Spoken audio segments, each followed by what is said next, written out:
when we start? Right now. Oh, go ahead. Introduce us, fool. Welcome back. I'm Anderson, I'm Gabriel.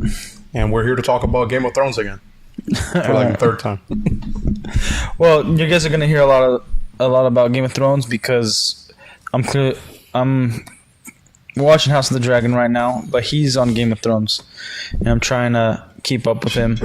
I already watched it before a few times, but you binged all the way to season 2 now, and through season 2, and Monday you were on like episode 5.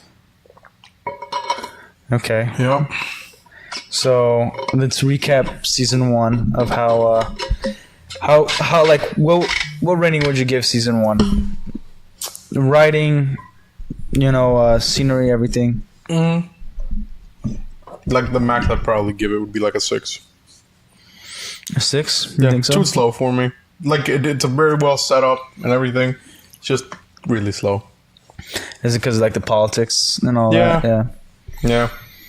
Yeah. Like I understand that. I was intrigued by it.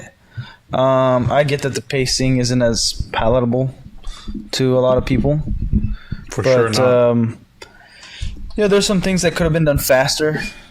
Mm-hmm. Like I think sometimes we sat too long on like conversations about marriage and things like that when we already got the idea. I agree. And like I was okay like talking about which houses should marry what, but like the concept of how like a king should treat whatever, like it was all right, but there was a lot of instances where they already did so much that we got the idea that okay, Joffrey is going to suck as king, and who the rightful heirs are and all that stuff. And I think they did a good job, but yeah, I see how they could have sped it up. Yeah, for sure. That's really the only gripe I have with it. Now, what'd you think about? So Ned Stark is known for his honesty and integrity. Do you think it was a good call for him to brand himself a traitor for his daughters? Not really. I feel like he just blurted out exactly what it was. And yeah, he definitely should have. Because in the end, I guess he kind of knew how Joffrey was, and I wouldn't have taken that risk. Because now what? He's gone.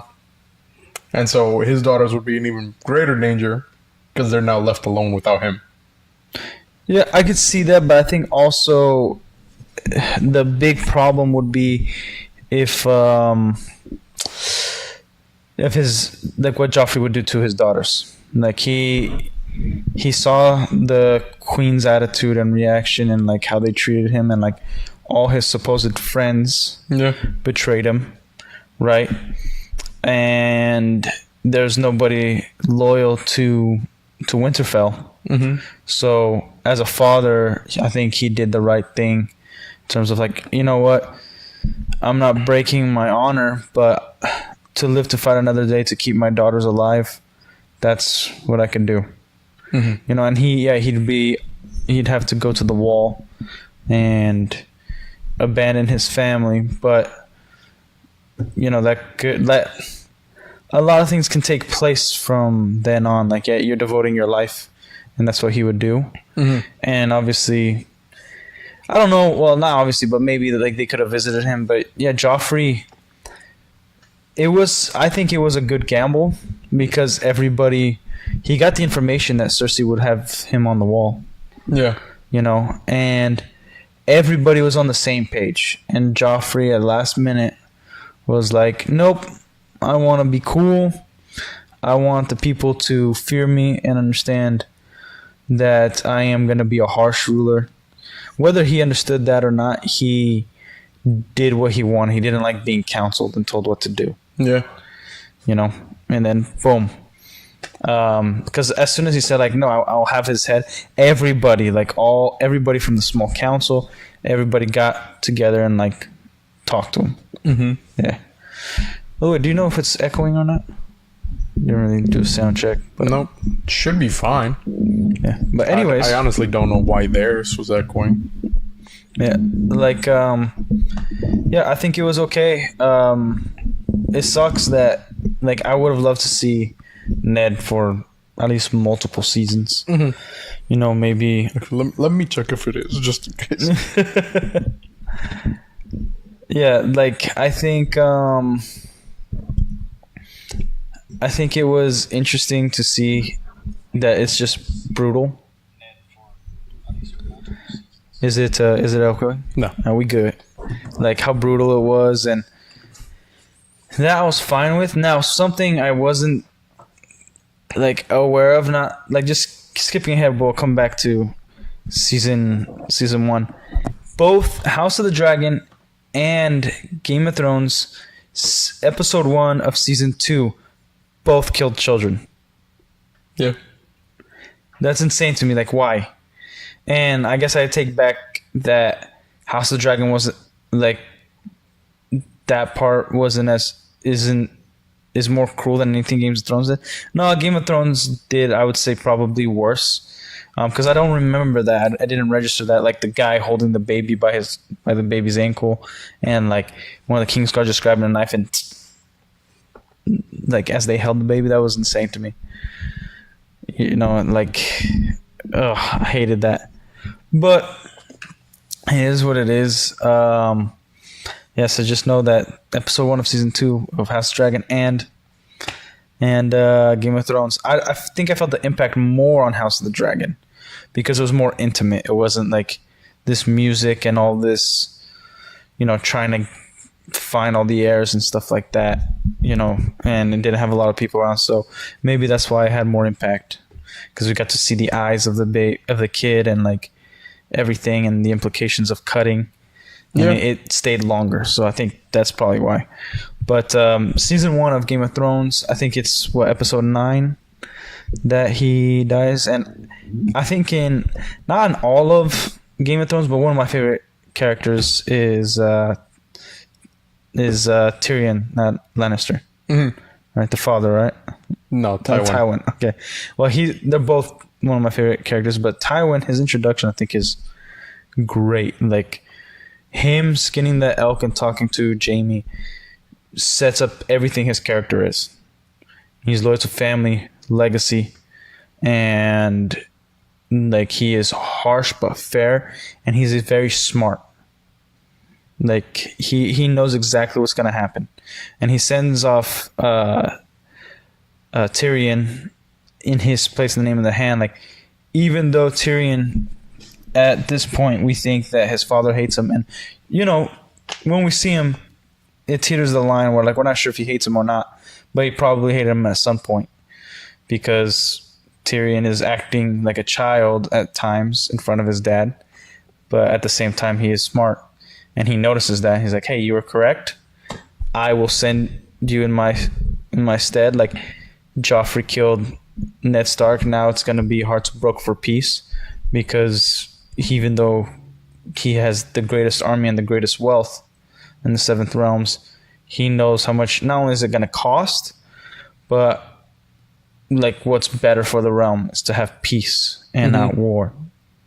You know, so like he sends him because like I trust you to counsel the king and all that stuff until I get there and fix all the problems. And he's like, and you will take care of your sister and remind her that you're in charge of this. So I think it was a great introduction. Like everything that happened in the last few episodes of season 1 with man, I don't know why I mixed it up. Tyrion and Tywin. Tywin is the dad. Yeah. So Tywin Lannister. Like everything that we saw from him didn't waste like a single second. So in terms of like how well his character is, you know, we get everything we need, and to lay it out for the other seasons of how he is, right? Yeah, but at the same time, I feel like he does hate him. Yeah, more than he loves him. I agree. Because in the second season, like he literally goes up to him and he's like, "Well, you know, my older brother Jaime, he can't have any of your possessions. He can't have anything from you. she can't because she's a woman. Not only that, but she's also the queen. Mm-hmm. So I'm the rightful heir to Casterly Rock. And what does his dad tell him? Oh, why would I disgrace the family name, giving some vicious, and then what was the word he used? Vindictive imp that killed his mother at birth the right to carry my family name. The only reason you carry my family name is because by the laws of man I have to. Yeah, well that. So yeah, he hates him. No, I'm talking about like his introduction.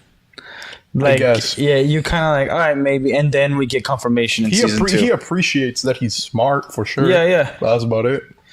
Dang. Yeah, like you're not wrong. I just think About it. I just think in the first season, like we kind of get like, hey, maybe, and that happens a lot with the characters we meet. Like, hey, maybe this is gonna go well. Maybe like this character has changed from the descriptions of these other characters, and then most of the times, like, no, he's a dick. He's terrible, or they've gotten worse. Yep. If a character was bad, usually they got worse with age. Yeah. You know. So, oh my god. Speaking of age, when Joffrey, it's like having the dinner with the roast night and his sister or whatever, and then his mom like says something, and he's like, "Forgive my mother. She's always been fond of theatrics." But then again, every woman tends to, or something like that, when they get older in age. I was like, "Oh, okay. Well, thanks, man." Dude, yeah, like the things he says are wild, and I love joking about like all the full feminist stuff. Like, man, this might be a king I could get behind. You know, man, gays are prohibited; they're gonna be punishable by death, and women need to keep their mouths shut. Like, where is he wrong? I don't know about that, but like, no, obviously it's terrible. But yeah, like he doesn't know anything. He doesn't know what to do. That's something like he believes that just like Baratheon, King Baratheon did, his Which dad. Mm-hmm. Like that he's king, he should get anything he wants at whatever time. Yeah. And he's making, and I like the contrast of the characters, but that they're both making the same mistake. Mm-hmm. They're not part of the councils. They're not like caring of the people, listening to the right, to like their queen, and then the queen regent and their advisors. You know, they're very hot-headed. Yeah, they make threats. Like at least King Baratheon, his threats were a little more. They were heavy threats, but sometimes he didn't mean it. Mm-hmm. You know, like he was just hot-tempered. Yeah. Right, but Joffrey, he's like, he gets off on violence. Like it shows. What was that? Episode 2 at 1? 2, yeah. Episode 2 of season 3. He like wants to see his future queen kill somebody, and then he's like, getting hard or something. He's like, oh, like, he's like, do you think I could do it? He's like, I want to watch you. Like, oh my gosh, this is awesome. Yeah, Sansa would never do this. Kill somebody in front of me, my good lord. Like, and like you just see it, and it's just creepy, man. Yeah, it's just creepy as hell. But well, he's an incest baby. I didn't expect him to be normal. Well, he doesn't know that. Every time a child is born, the gods flip a coin. Yeah, I guess you got great odds. The other two at least came up pretty normal. The other two are very nice, as we saw. Like they were so happy to see Tyrion says all that to her. Yeah. And like they were so happy to see Tyrion, and like Tyrion was like just playing with them and whatnot. I honestly don't. I get the whole like, oh, I hate you because you killed my mom thing, and she says some harsh things to Tyrion when he comes back to King's Landing. I think. Yeah. What was it? Episode 1 of season 2? No, it's like a bit later on. Yeah, something like that. He comes back and she talks to him like, you know, you killed my mom and blah blah blah. I think it's like 2 episodes before the finale. So no, it's early because I watched it. I'm not even like halfway through season 2, and that episode already happened. Where like it's like right when he's king of the hand or whatever. Yeah, she gets drunk. Or hand of the king. My bad. Yeah. Yeah. She's not drunk yet. I don't think. Like she shows up in his chambers, says a bunch of crazy stuff. Yeah. One character I don't care too much for is Shay. Yeah. I feel like she's shady. Her acting's okay, French whore or whatever she's supposed to be, and it's just I could have less scenes with her.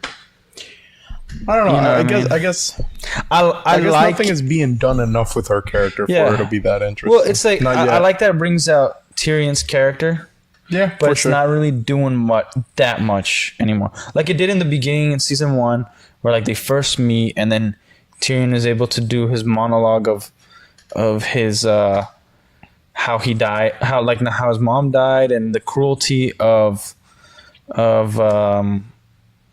his who was it his father that planned it? Jamie planned it. Mhm. You know, married a whore and whatnot, blah blah blah. And No, like, his, it broke his heart. his Yeah. father planned it, and then Jamie helped because Jamie set it Yeah. up. Okay, yeah. So yeah, and then yeah, that's nuts. That's terrible. But yeah, he's like, I think everybody usually relates to him because he's the one that's getting bullied. He's the runt of the litter, and he drinks and stuff and acts out, but deep down he's somewhat of a good guy. Yeah, Like, I agree. Like, I love the line in, I think it was episode 2 of season 1, when he's like, "Why would you help my brother out?" He's like, "I have a soft spot for imps, bastards, and broken things." Mhm. You know, like it's a great line. It might not be the exact line, but it not only says a lot about his character, but it says about his life. Yeah. Like, you know, we already got like all dwarves are a bastard in their father's eyes and things like that. And even though he says to Jon, like, wear like a shield of armor, and like when his sister talks to him, it hurts him to the core. Yeah, Like he's about to break down. So I think season 1, I'd give it a little more credit than you did. Yeah, it's a little slow. I would probably give it a good 8 out of 10. Probably even higher from like everything that happens. It's shocking. Like Ned Stark is almost pretty much the main character of season 1. yeah, for sure. And especially, and like the whole thing is the houses. Mm-hmm. It's not even like the Baratheon house. It's the Lannisters. Yeah, You know, that's the problem. And you see King Baratheon, and if he just stayed more with the councils, you know, was more connected to his wife, all of that would have been avoided. And that's a great thing. The thing that frustrates the audience and everybody who's involved is that you see almost in every episode every chance to make sure that this doesn't happen. yeah, You know, like you see Ned Stark, if he didn't like really vouch for his wife, like, oh, it wasn't under my command. It's like, no, like this is what happened, and I'll settle this, or I will make to Winterfell. You know, he already quit being the king of the hand, got stabbed in the leg. He's just trying to make it out of there, and he's still just accepted it. King Baratheon right there tells him you're the hand of the king. I don't know why I keep saying king of the hand of the king, and then he goes out and goes for the hunt.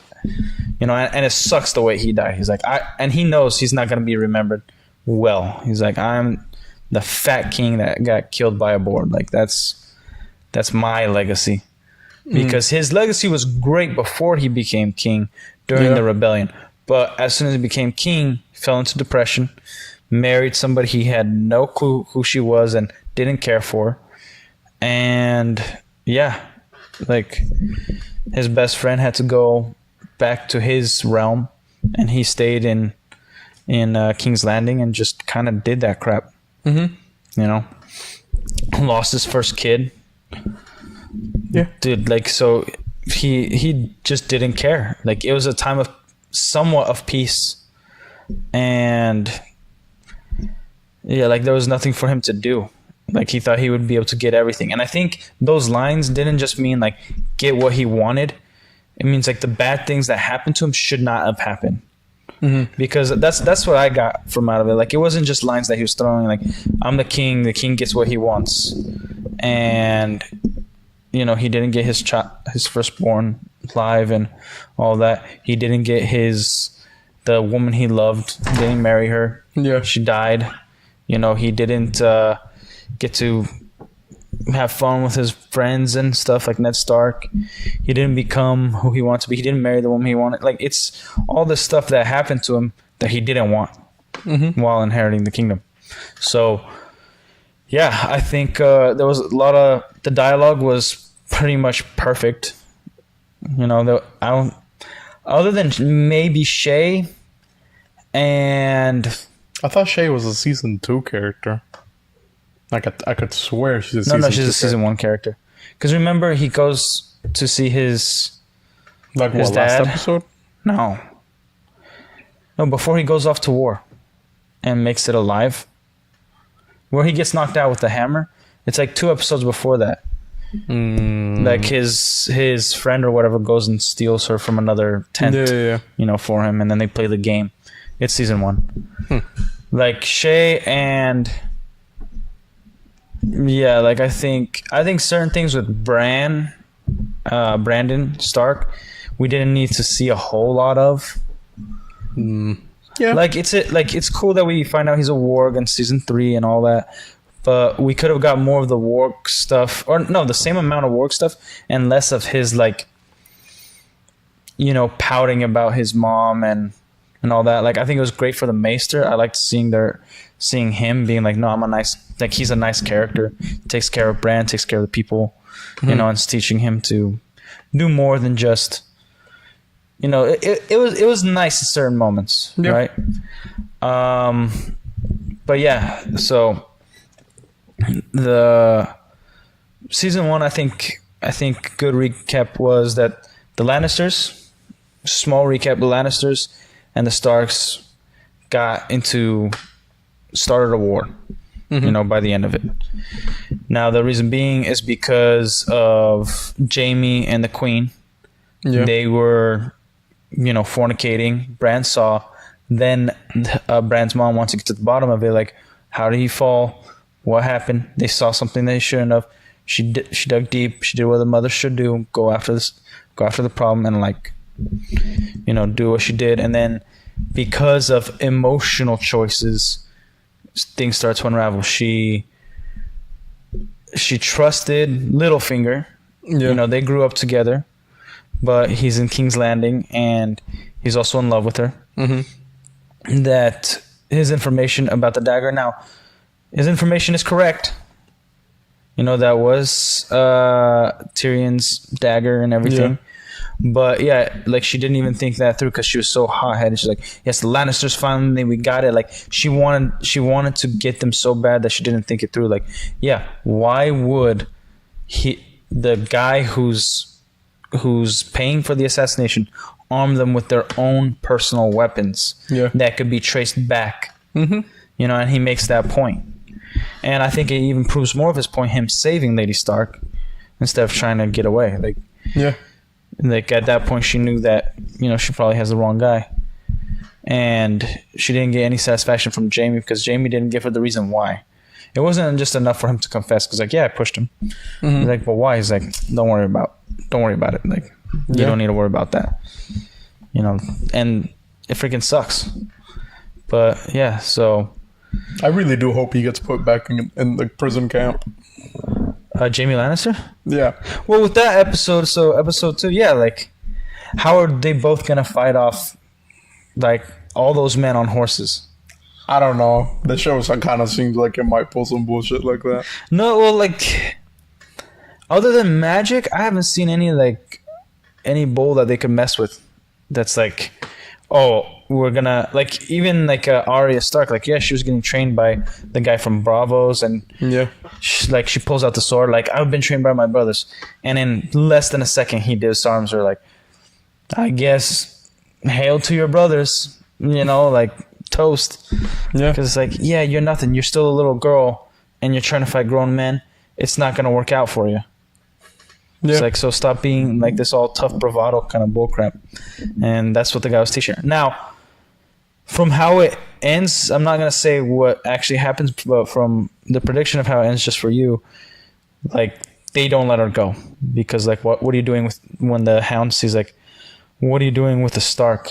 Like, and that phrase of, like, what in 7 hells, like, that's like, dude, big big deal. What are you doing with her?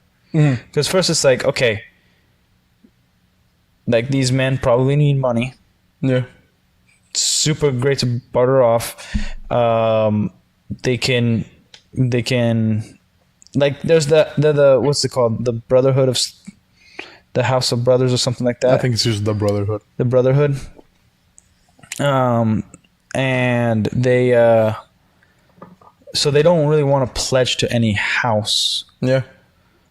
But you know, they complain about money, they complain about certain things, and they're gonna need some. And now like that's pretty much a plate of gold just walking away. Yeah. I don't think they're gonna let him go. No, I don't think so. Yeah. So yeah, I also do like seeing what's the lady's name that wants to be a knight that has Jamie? I think she is a knight. She's not a knight. Women can be knights. I don't know her name. Yeah, well, the giant lady who plays Phasma in the Captain Phasma lady. Captain Phasma lady. She I like their banter, their back and forth. Dude, she's huge. I didn't know she was actually she's like that tall. 6'4", or something like that. She's a huge. big old lady. Yeah, a whole lot of lady, man. Man, she ain't good looking, I'll tell you that. Speak for yourself. Okay. Well, you like anything that walks, man. That's You're insane. a monster. That's insane. But okay, like season 1, I think great watch. Wasn't super heavy. A lot of sex scenes. Big problem with that. What, season 1? Season 1. Yeah. I think majority of them are rape. Hey man, it is what it is. It's trying to be real. It wasn't tender love. It was rape. It wasn't tender love. They all made love forcefully. I wasn't making love. Yeah. That was just fucking hard. That's it. Dude, yeah. But I love that it doesn't even leave on a cliffhanger. It just leaves you wanting more. Like, you know, you see the dragons for the first time at the end of the season. I think that was a good move, even though everybody's like, they're like, is there gonna be dragons? They're like mouse size. Not mouse. No. They're like this big. No. Yeah. They're when they're long, born, dude. they're like guinea pig sized, man. Just because their tails are really long. Yeah, well, that's what I'm saying. Like the whole thing. Like they're a little lizard. I guess. Yeah. And then now they're like what size of like a small dog? Little bit, yeah. Like a cat, maybe. No, cat is when they were in the Qatar or something like that. Whatever the city is. No, they're growing and they're going pretty rapidly, you know. And I don't know if we get an answer of how much time has passed, because obviously the actors are getting older. Yeah. And especially the kids. So like what really happened there? Mm-hmm. You know, what's been going on? How long has like this fighting happened? And they do say when they're in the council like it's been months or whatever. But at the end of season 1, we don't know how much time has passed from episode 1 all the way to the end of the season. As of right now, my least favorite characters are Sansa, Lady Stark, and the Lannister woman. What's her name? The Queen? Yeah, the Queen. The Queen? Yeah, okay. And so then Joffrey's like up there, but not really. Because he's kind of funny. because he's more intriguing. And like, I hate the Queen. And you hate the Queen as long as she's on screen. You hate her the whole time. There's like at times you're like, oh, wow. But then most of the times, like, she's a big dude. And then she's Littlefinger. insane. I hate Littlefinger too. Yeah, but do you hate him for the reason of like he's a good character, or like do you hate him for his character, or like do you think it's a bad character? I hate him because he's a spineless worm. Okay, there you go. Because you think he's a terrible person. Okay, like because his writing as well. Kind of funny. Yeah. Viserys. Yeah, Viserys. Yeah, the eunuch. He's good, and like he's a good guy. Yeah, he's like an actual good guy. It's just like his intentions aren't really clear all the time, and I think that's what adds mystery to it. Yeah, I think he has to do it that way. He like, you know, he did tell Ned Stark like, I need you alive. Like I need you to rule. Like the people need you. Mm-hmm. Somebody has to serve the realm. Like, And he told it, I will gladly stay quiet again and again where I have to, because somebody has to serve the realm. And so there was a line that actually I heard it in church once. This guy, he said somebody asked him once if he will die for his kids. Mm-hmm. And he said no, because that's easy. And then they asked him, will you die for your religion? He's like, no, because that's also easy. I will live for my religion, and I will live for my kids, because that's what's difficult. Mm-hmm. And then it just reminds me that Viserys is kind of like that. It's like, no, there's nobody that has gone this far like I have and could take care of the people. Yeah. You know, the innocence, like preserve that kind of stuff. Like, so I will live because that's much harder than saving. Because he even tells Ned Stark, I can break you out, but I'm not going to, because I didn't plan this. I'm not, like, he doesn't say it, but he's the only one that's there. You could think about the logistics of why it wouldn't be a good idea and he will get caught. Yeah. You know, and it's like the last thing Littlefinger really needs, because they're almost kind of fighting of like, I know this about you, but I also know this about you. And like, when can we turn each other in type thing? Mm-hmm.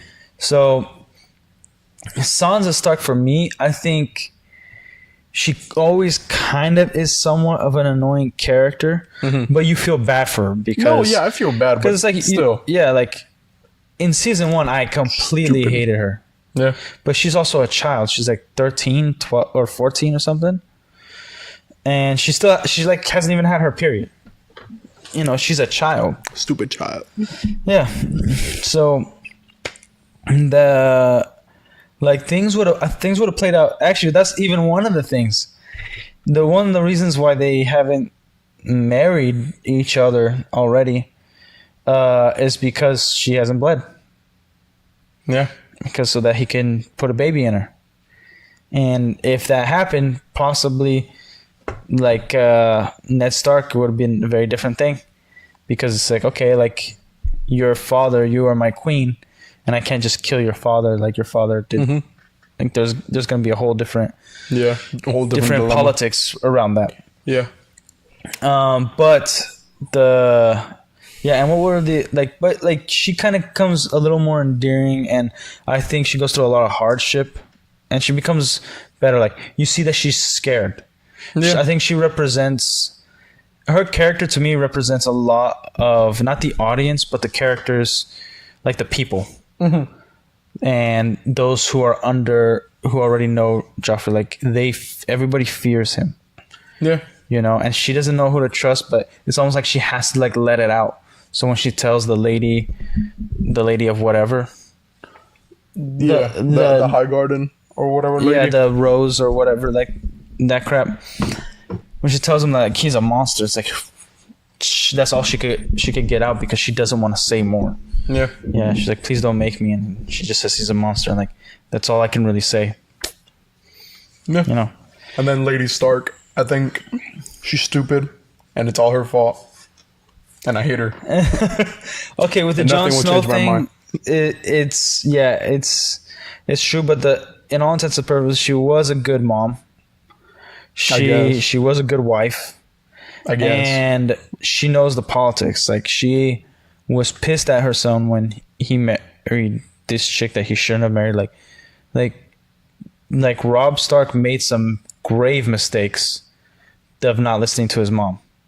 Like, she told him, don't send whatever to the Iron Lands. To the Iron Islands. Yeah, it's like, it's not that I don't trust him. I don't trust his dad. And like, sons and their fealty to their fathers are different. Mm-hmm. You know, like, it's so like, and yeah, he betrayed him and possibly killed his brothers and her children, her two youngest. Yeah. So like, didn't listen then. Didn't listen when like, you shouldn't marry because you already promised to this guy, and this guy doesn't play around. Mm-hmm. And because of him, we were granted safe passage. Yeah.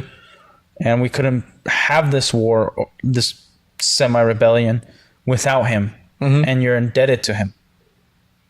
And you're just going to spit on him like that. And even his soldiers, or whoever the guy from the other house says, we lost the war as soon as you married her. Yeah.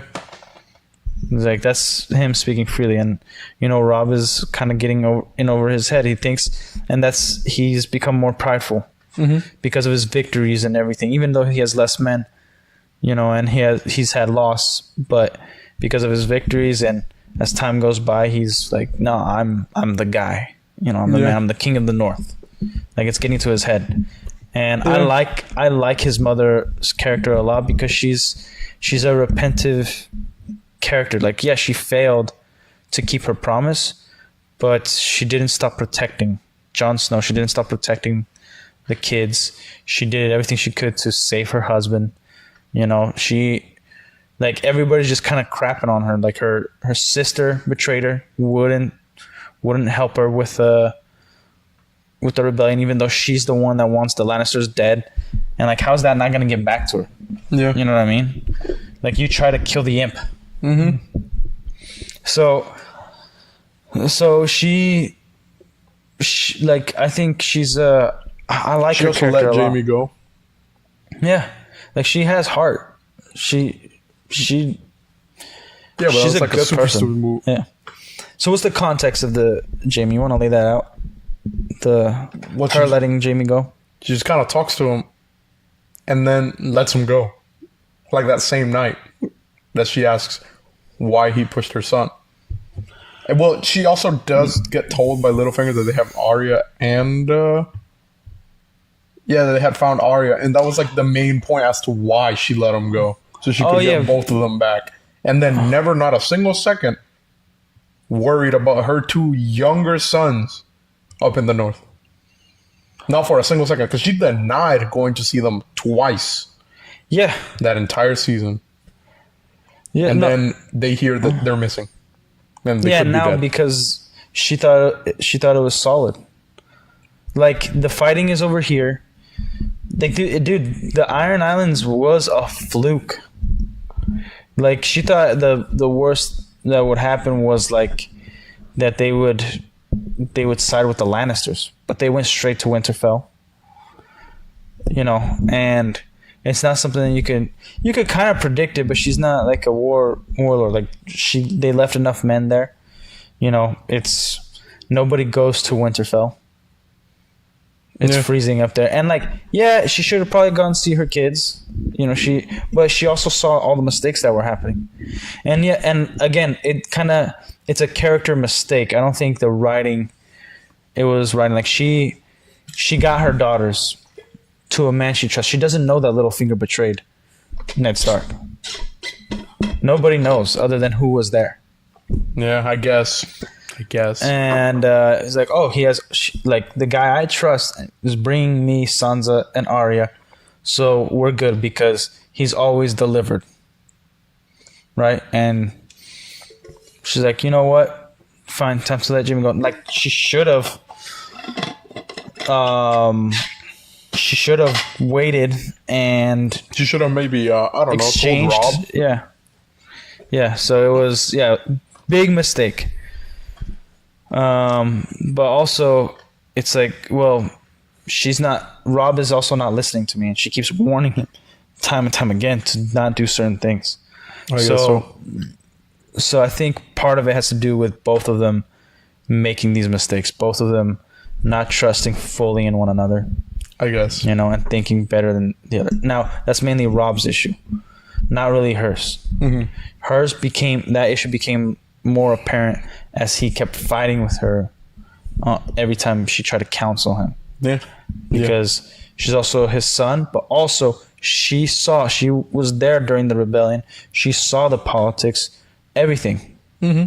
So, yeah, I like her character, and I can see why you wouldn't necessarily like her character, but I think she's overall, she's doing the best of what she knows of what she knows. I guess so. I think she's a good mom. I think she should have stuck with her two youngest. She's not really doing any of the fighting, but without her, a lot of things couldn't have happened. I guess so. And, like, if she didn't go and broker the deal, like, they would never got across the river. That's true. Like, nobody could have made that deal but her. That is true. Yeah. And he has to marry those ugly kids. Oh my god! Also, those What are they? The warlocks? Warlocks, the wargs. The warlocks, the wizards in that whatever middle of shit fuck town in the desert. That was like the first death by dragon in the entire first like 2 seasons. Just gets burned alive by all 3 of them in unison. Isn't it awesome? That was crazy. Yeah, dude. Even when dragons are little, they're freaking awesome. Like we kind of what I liked about House of the Dragon is that we did get to see more scenes with the dragon as like them being tamed, growing up, different dragon eggs, different styles of dragon, because the 3 are distinct, they're different colors, the scaling is different, but they all kind of look the same. When you watch House of the Dragon, you'll see the massive differences. Every dragon is very distinct. You know, a few that are like very similar, but yeah, every single one is pretty distinct. And yeah, man, like I'm having fun watching Game of Thrones again because of House of the Dragon, but also I know what's coming. Yeah. But yeah, and I think that's a good reminder for people. Like it's still gonna end somewhat badly. Like as great as House of the Dragon is, even if they stick to the landing, like that's all you really got. Like Game of Thrones is, you'll see. Like, man, all this is great, blah blah blah, and then the last 2 seasons, you're like, damn, I did all that for this. And you know, like I don't care if you're like, man, I don't want to be spoiled. Like, no, it sucks. It just sucks, man. But yeah, but what about season 2? How'd you feel about season 2? It was cool. I wish we could have gotten to see more of the battles, even if the scenes weren't very long, because the only one you really get to see is the water, Blackwater, like right outside of King's Landing, and it's not even that long of a scene. It's not only is it not that long, it's not even that good. You know, it's like 7 minutes. Yeah. Like the best part of it is the entire rallying scene with Lord, what's his name, Tyrion. Yeah. Like the best. And then I did like I did like that scene though. I did like that battle, where Joffrey just abandons all his men and they all kind of lose morale. And then Lord Tyrion, he goes and gives a boost. Don't fight for the king. Who gives a fuck? Yeah, forget the king. Like he sucks. Fight for your city. They are breaking down your walls. Yeah, and that's like the Hound just leaves. He's like, F this. Yeah. And like, I think that's also a confirmation to the story. Yeah, because like the fire, he's flipping out over the fire. He's like, dude, nah, I can't do all this. I can't be around this stuff. And yeah, I think he. I hope he burns alive. Like his character keeps developing. I'll say that. Yeah, for sure. He obviously, I love that he cared about Sansa. You know, he's like, hey, I can't do anything. He's the king. But here's a handkerchief. I'll protect you. Make sure you don't get raped. Yeah. You know, there's that kind of stuff. But yeah, like I like his character. He's a brute. He is not a nice guy. He's very much out for himself at this point. He doesn't care what happens to the realm, but he understands what he needs to do. And he's just kind of trying to do it on his own now. He's done. He's done with all this crap. But yeah, like that one was a pretty decent battle. The best battle we've gotten was actually House of the Dragon. Dude, like you would be impressed. You would be impressed. Trust me. After you're done with Game of Thrones, we'll watch House of the Dragon together because, bro, awesome stuff. Yeah. You sure that website's not open anymore so they can pirate the clean version of it? Yeah, unfortunately, no. Good Lord, man. Brokeback Mountain, man. That's what you watch on it. Okay, so a little story. Where's the knife? I need the knife. It's under here. I didn't watch Brokeback Mountain. There's a freaking company called Clean Films back in the day, which This isn't no, that's Nison's back there, dude. Do you see it? There's no Nison back there. No, all the way in the back. I see it now. So there was this company called Clean Films, which they edit stuff out for you. You can say, I don't want any cuss words, I don't want these certain scenes, blah, blah, blah, blah. And then they send you the movie and you can watch it as a clean film. So I won't say who, but somebody tricked me into believing it was a Western, cut out all the scenes, and I'm like, man, these guys are like, they're really good friends, like way, way friendlier than I am with my friends. And then my dad was just like, dude, what the hell are you watching? I'm like, Cowboys, I guess. Like, this movie kind of sucks. This is like half the movie was taken out. Yeah, so yeah, terrible. And the person got in trouble, and I was luckily not traumatized. Later on, I found out what the movie was about. But yeah, he turned it off. My dad turned it off and like put on something with Clint Eastwood or something like that. This is real Cowboys. It's not Cowboys. And yeah, but I think there's a company, I looked it up. I think it's called VidAngel. This is some Christian company. I think it is actually. I don't know. They do similar stuff to that Clean Films did, but they also get into like the same lawsuit issues. Yeah, I'm pretty sure every company who tries to do that will get into it. Yeah, well, yeah, like again, storytelling doesn't need to have nudity. There's nothing we need to get out of it. Like free country, do whatever the hell you want. They certainly are, but it's yeah. I stand with Henry Cavill on that one. We don't need it for storytelling. Like, we're not two people naked doesn't give me any story. And that's another thing. I feel like when they're like, man, we should have a break from the plot. Let's just put some naked people on screen. Like, just have them F. Like, has anybody got raped lately? Let's do a scene. That's anybody. Looking through the script. Yeah.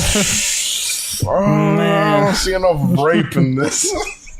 I'd like 4 more.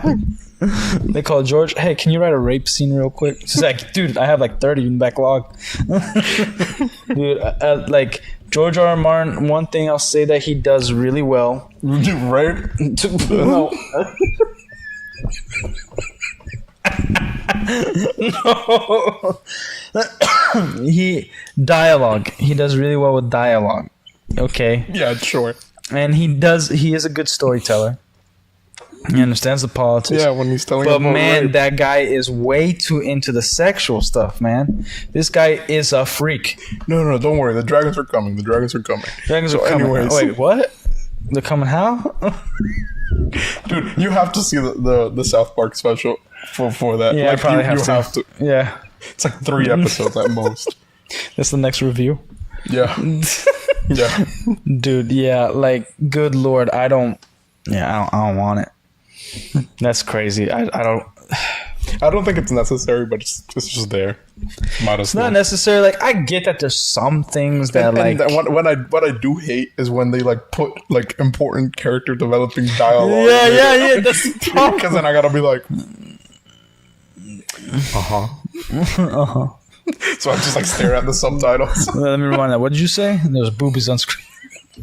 Like, you gotta stare at the subtitles at the bottom because Yeah. I watch it with subtitles. Yeah. 'Cause it's I just thing raise the in my mind volume and I'm like, oh, gosh. Stare at I don't want to the see white your letters. wiener on screen.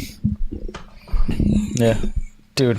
Man, that Oh my assassin gosh. guy. My boy was going down the hill.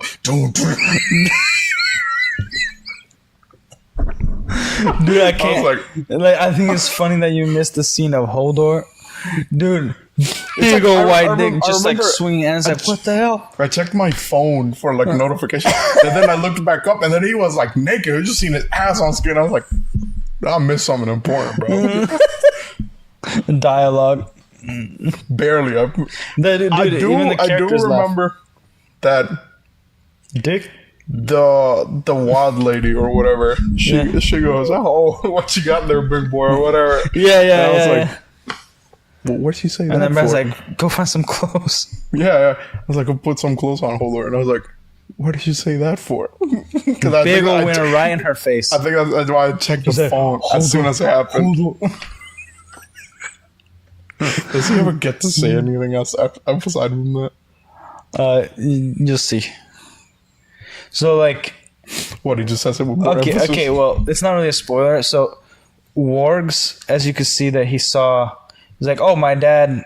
I think his name is Reed, the kid that shows up. Okay, so he's a warg, and they have the magic of being able to, the magic of sight. Not all of them, I think, but they could see animals. And now Reed see through animals, use their eyes, right?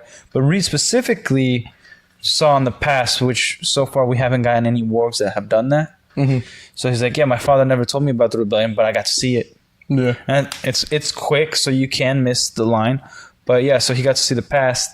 Now, there's a scene which Bran sees Holdor when he was younger, so you get a little bit more dialogue, and also the reason why he is the way he is. You know, the way like he's born and all that stuff. So later on, you'll get to see it. There's a lot of things like the great thing about the show, great and like because of later season it's bad, but they do answer a lot of the little curious things like that. Like, does he ever say anything else? How is he like that? Why does he say Holdor? You know, what is he? It's kind of like, you know, when you see Hagrid and you're like, what is he? Oh, he's like a half giant, and you realize that he has a brother that's an actual giant. Yeah, you know. And have you seen any of the giants from behind the wall? So yeah, you see that, and they're like, "Oh man, they're like giants." And then the wild girl tells Jon, she's like, "Oh, I saw them hammer a man down like a nail once just because they got angry." I was like, "That's wild." Yeah. And then I remember seeing one clip of the White Walker King or whatever with like frozen giants or whatever the hell they call them. I remember seeing that before. I also think the White Walker zombies things are like, they're kind of cool, I guess. Are there any like actual just regular White Walkers, or is it just corpses they reanimate? Oh, you haven't seen the regular White Walkers yet? Other than the first season, the first episode. No, you see one. Yeah. He's like on a horse, like an undead horse. Yeah. He's got like a ice glowing staff. Yeah. Okay, so those are like original White Walkers, right? We do get an origin of how they came to be. I mean, don't get me wrong, they're cool. They're super cool. Yeah. It's just like, they don't really do much. Not yet, at least. I've seen they do a lot of shit when the dragons are already like somewhat fully grown. I've seen dumbasses. Oh, like, yeah. And so then, I think it's kind of curious, the whole slave soldiers thing. What do you mean? Because Daenerys tries to like hire an army or whatever, so she can go to Westeros. In that same town. Oh, the eunuchs. They're all eunuchs. I think so. Yeah. Yeah. And then, like the train, like the Unsullied. Yeah. And then their last like training is like piece of silver to kill a baby, which is whoa. So you first cut the cocks off and then make them kill a baby. Yeah, like you're completely desensitized. And that's to earn a shield. Yeah, you know a shield. Yeah. Like, so if I don't want to kill the baby, I don't get a shield. What if I just fucking take the shield, man? Who's gonna know? That's all I get for killing a baby. I like not so cool looking shield. It's the Unsullied, man. It is what it is. Like the shield it is brutal. The shield is made out of tin. You know what's funny is that like you think that the most savage are the Dothraki, but then everybody else is way more brutal. Yeah. Oh, you go to Kingdom. Oh, we're gonna slaughter babies on the street. Actually, like, you know, we're gonna parade bodies around. We will hang people so that everybody can see. We're also going to make this fool kill a baby, and then like also walk around for the rest of his life with no dick or balls. conscience is a double-edged sword. Bro, the freaking Dothraki, at least all they do is like, yeah, if you can't ride a horse, you're a loser. That's it. Oh, you should get killed. So, yeah, like that's it. Like, we're gonna go to battle. Yeah, they rape and stuff like that, but they're like, that's the savage. Like, regular people are raping. Yeah. Yeah, like, dude, Littlefinger's like, oh yeah, like I bring little boys and even corpses to people if they're into it. Like, whatever I got to do to make money. And then, it's like, what? What'd you say? Cripples, I think, too. Yeah, that's insane. Oh, weird. And then, like, he even says, like, there's some people that are interested in eunuchs. Yeah. He's like, what? Hot Wheels.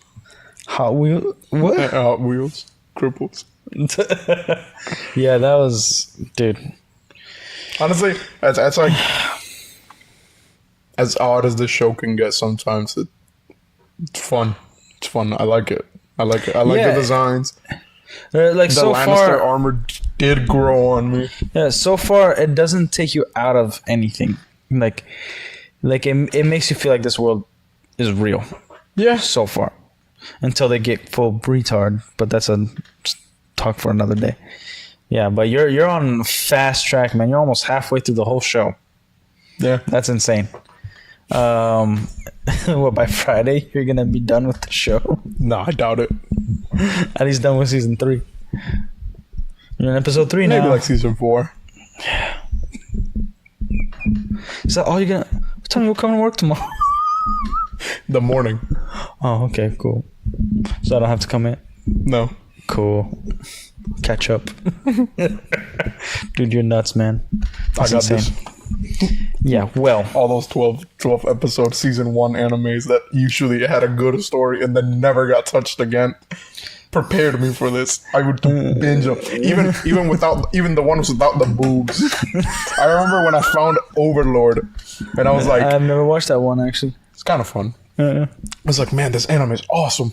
Got a second season? No. I guess I'll go fuck myself then. Then second season came out like 2 years later. And I was like, booyah. How many episodes this bitch got? 8. Oh, alright. I guess I'll go fuck myself again. Dude, Third season that's came something out, I do. 12 episodes. And then they added like a couple more to the second season. Yeah. Then I was like, bingo. Finished them all in 2 days. Guess I'll go fuck myself again. I got nothing to watch. And then Konosuba, same exact bullshit. Dude, that's one thing I hate about anime. It's like, oh, when's the next season coming out? Probably in 4 or 5 years. What? I just watched this season that left on a massive cliffhanger, and then I have to wait 5 years to watch.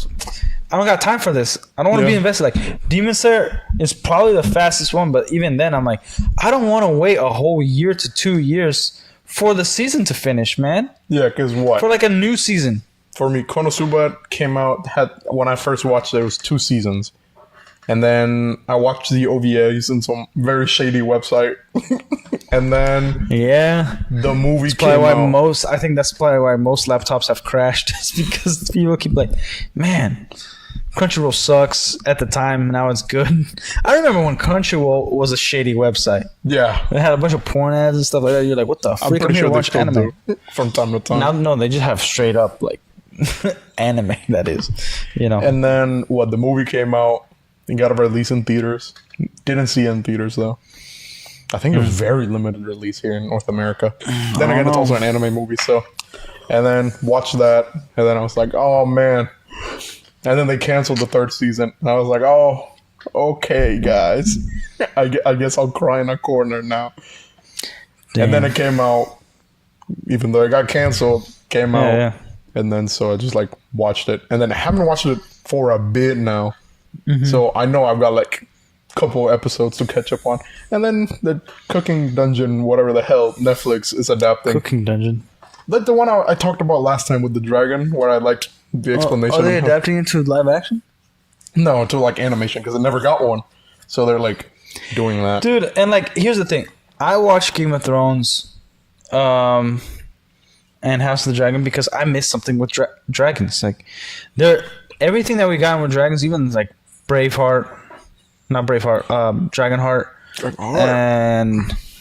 and like Aragon. It's always either like we only get that, the lore is unclear, or the movie is like too crappy, and it's just like we don't get enough dragons. Now, one movie that isn't that good that I love is Reign of Fire.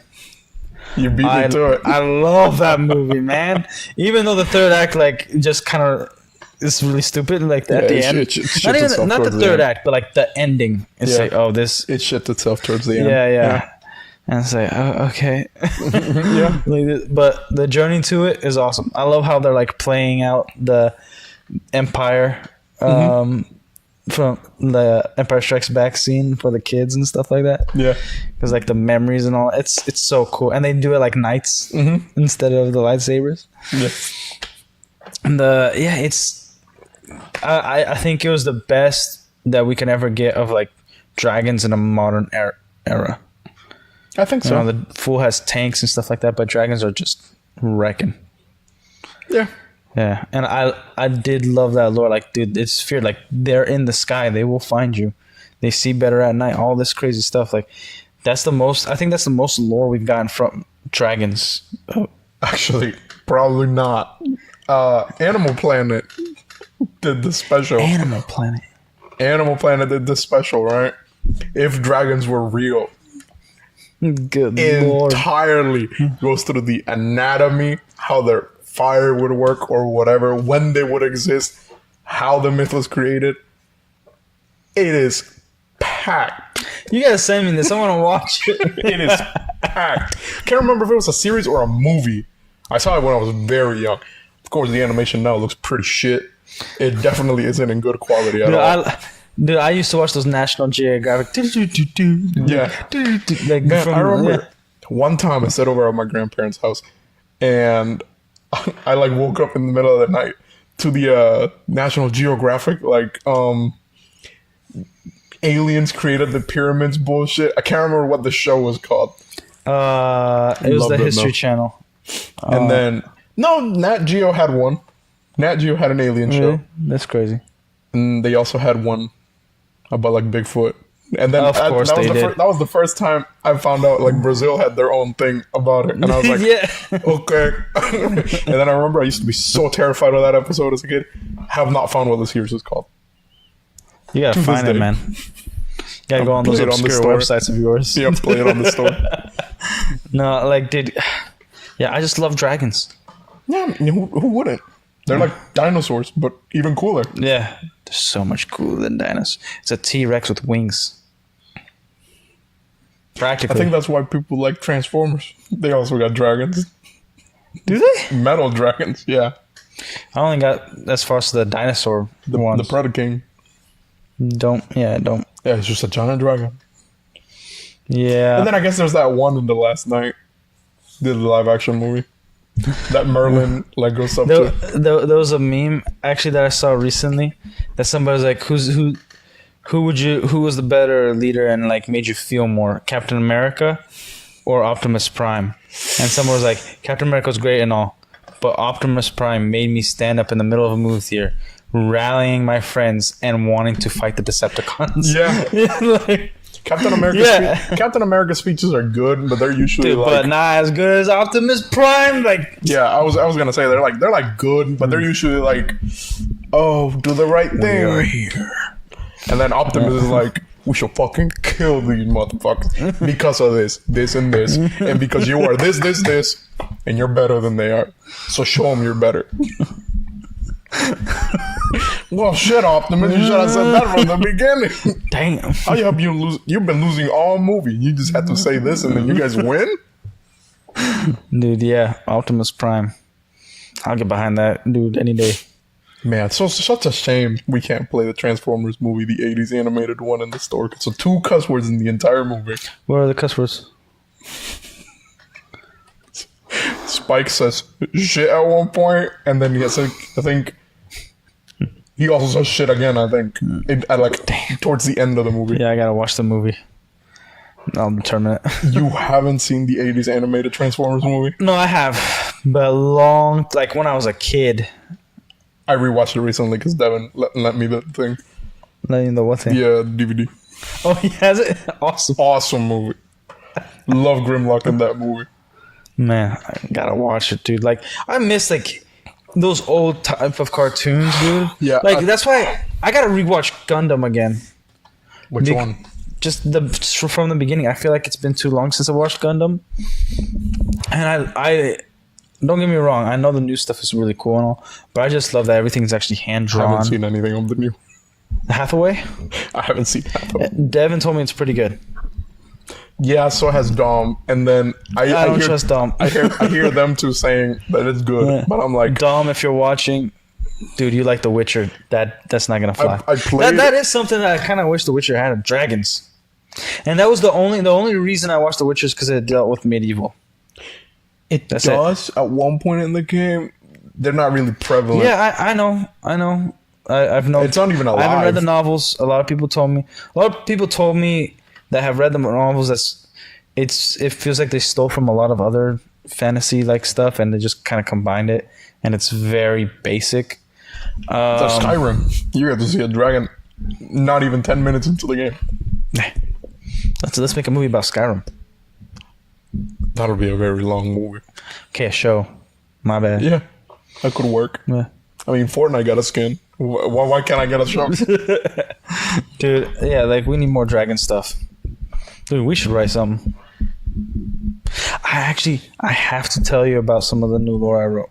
Like, I like writing, and again, I'm not a writer, publisher, nothing. I don't have like a book or nothing. I Not just at all.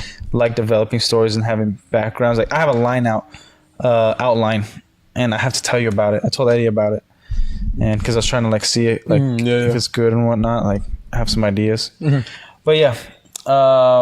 And it kind of like sparked my interest back into writing and medieval and fantasy writing. Yeah. Like, I love medieval stuff, like the basics, don't get me wrong, or like history and what happened.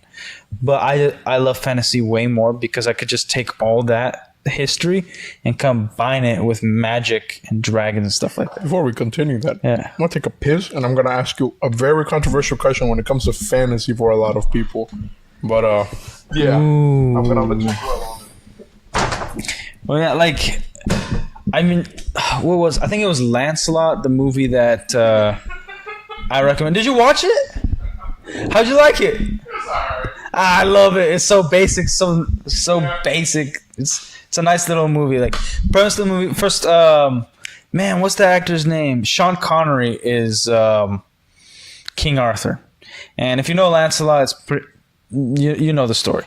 But it's a very simple movie. If you like medieval stuff, like, it's not super well written, but it's all right. And it's a fun little movie. I like that stuff. The history is pretty messed up. But overall, like I just love fantasy settings where it kind of keeps me grounded but takes me to a different world at the same time. And that's what Game of Thrones was doing really well. They introduced some new things, but they didn't stick the landing. I hope House of the Dragon does. And I hope this kind of sparks interest from other writers or other people who are interested in books. Like, one thing that we didn't get, like, I want people to write new fantasy worlds. But one thing we didn't really get good movies from Aragon. We just got that one movie, and I thought it was all right. Like, I had fun with it. Didn't think anything crazy. Now, if you break down those books and get like the same writers from Game of Thrones or House of the Dragon, actually, and develop that, I think it would be awesome. Like, imagine if Netflix picked it up to compete with Game of Thrones or HBO. I mean, I was just saying that, like, Anderson's coming back. I was just saying that, imagine if, since we didn't get any more Aragon, Eldest Brizinger movies, what if, like, Netflix to compete with House of the Dragon or some other company picked up Aragon and all the series of the books and developed it into a series? Maybe. Dude, I'd watch the hell out of that. Maybe. Did you ever read the Wings of Fire books? No. Neither did I. I was hoping you did because I wanted to know what the hell that was about. All I know is I've seen dragons in every single cover. I heard it's... I don't know anybody who's read it. I've looked through on the internet. I heard it's pretty much just about dragons, like the whole thing. Like, there's knights and whatnot, but it's mainly dragons are like the key element of it. So, I don't know. But what was the question you were going to ask me for? So, a lot of people don't think guns should ever be in fantasy. Do you agree or disagree? And when I mean Depends. guns, it's like pirated or guns, nothing like fancy, nothing Yeah, yeah. automatic. I meant like flintlocks, muskets, Cannons. blunderbusses, cannons. I don't see why not. Like you're talking about like medieval fantasy with Yeah, like gunpowder in general. well, like let's think about it this way. Lord of the Rings had it and it was perfect. Yeah, they didn't have guns, Like- but they had gunpowder. Yeah, yeah. I think okay, cannons, yeah. I'll be all right with the development of that. It isn't too crazy. Now it's I would understand like seeing a knight with a gun looks pretty ridiculous. You know, you can't have guns in medieval times. The reason being, you no longer need the armor. It's gonna be much cheaper to make the guns. Like think about it. Why pirates are considered somewhat medieval, the pirate era. Yeah, the whole Renaissance. Yeah, Yeah, yeah. But why is no one's wearing armor no more? No one's wearing chest plates, nothing. Because guns are much more effective. It's cheaper to make. Well, Like they still carry swords because the gun is like one bullet, yeah, and then you gotta reload that. counterpoint. The only reason that happened was that it just straight up became cheaper to train people with it. Because you would Yeah, have- but you you would give also there was breaking of kingdoms, so there were a lot less kingdoms that existed. Yeah, but guns weren't always as effective as they are now. Like what, between 15th, 16th century, there was a period where just regular knights having flintlocks. Yeah, no, Or not flintlocks, muskets. I understand that. The thing is, and I get like the accuracy when you shoot that gun, like there's a few seconds have to go by because if you shoot it and move it, you might shoot somewhere else. But even depending on winds and stuff, it's not going to go straight. It's going to hit another target. Yeah, and it also Yeah. didn't have as much range as a bow did. Yeah. Yeah. That's also the other Or thing. the like- penetrating power at the beginning. Yeah, so I would be okay with it if it was moving away from the armor. Because that would make sense to me. It makes zero sense to have a knight where his vision is impaired and he's trying to protect himself and using a gun. And if he's using it another knight, why is he using a gun when it's not that accurate? What You I- might only have that one bullet. What I and it's mean like- by that yeah. is like it kind of like involve any element of or a new type of unit or whatever that has it. Like if it's a less armored unit that carries them. Okay, so you're thinking like let's since we talk about Game of Thrones, let's put it in that perspective. Like if the Dothraki had guns, Yeah, like very simple. I don't think it works. Like I wouldn't even say the Dothraki. I would say more like the common foot soldier. Kind of like just kind of giving an extra kind of weapon to the majority I of don't think it footmen. works. It would be much more expensive to keep and build. The knowledge behind it, like people would try to steal it all the time. Mm-hmm. You know, even like the common folk. But a blade is much more reliable. Mm-hmm. And yeah, and it comes down to culture. Mm-hmm. Like when there was the development of cannons, you see people still wore the armor plating. Yeah. You know, like they're no longer with the whole getup, the whole knight's getup, but they have the same armor plating for war. Like because that's the biggest target, and if they lose a leg, they could still live. If they lose an arm, they could still live. Mm-hmm. So they'd rather have the plate go out with the sword and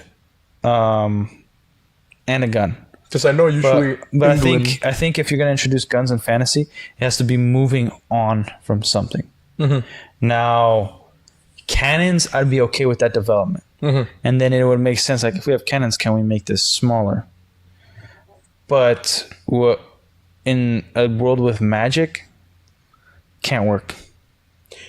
I think it can, because not everyone can use magic. I also hate that kind of like those kind of fantasy worlds where magic is like so accessible. It seems like everyone can use it. I don't like the that magic could be accessible, but if you're going to get a gun, like let's think about dragons, right?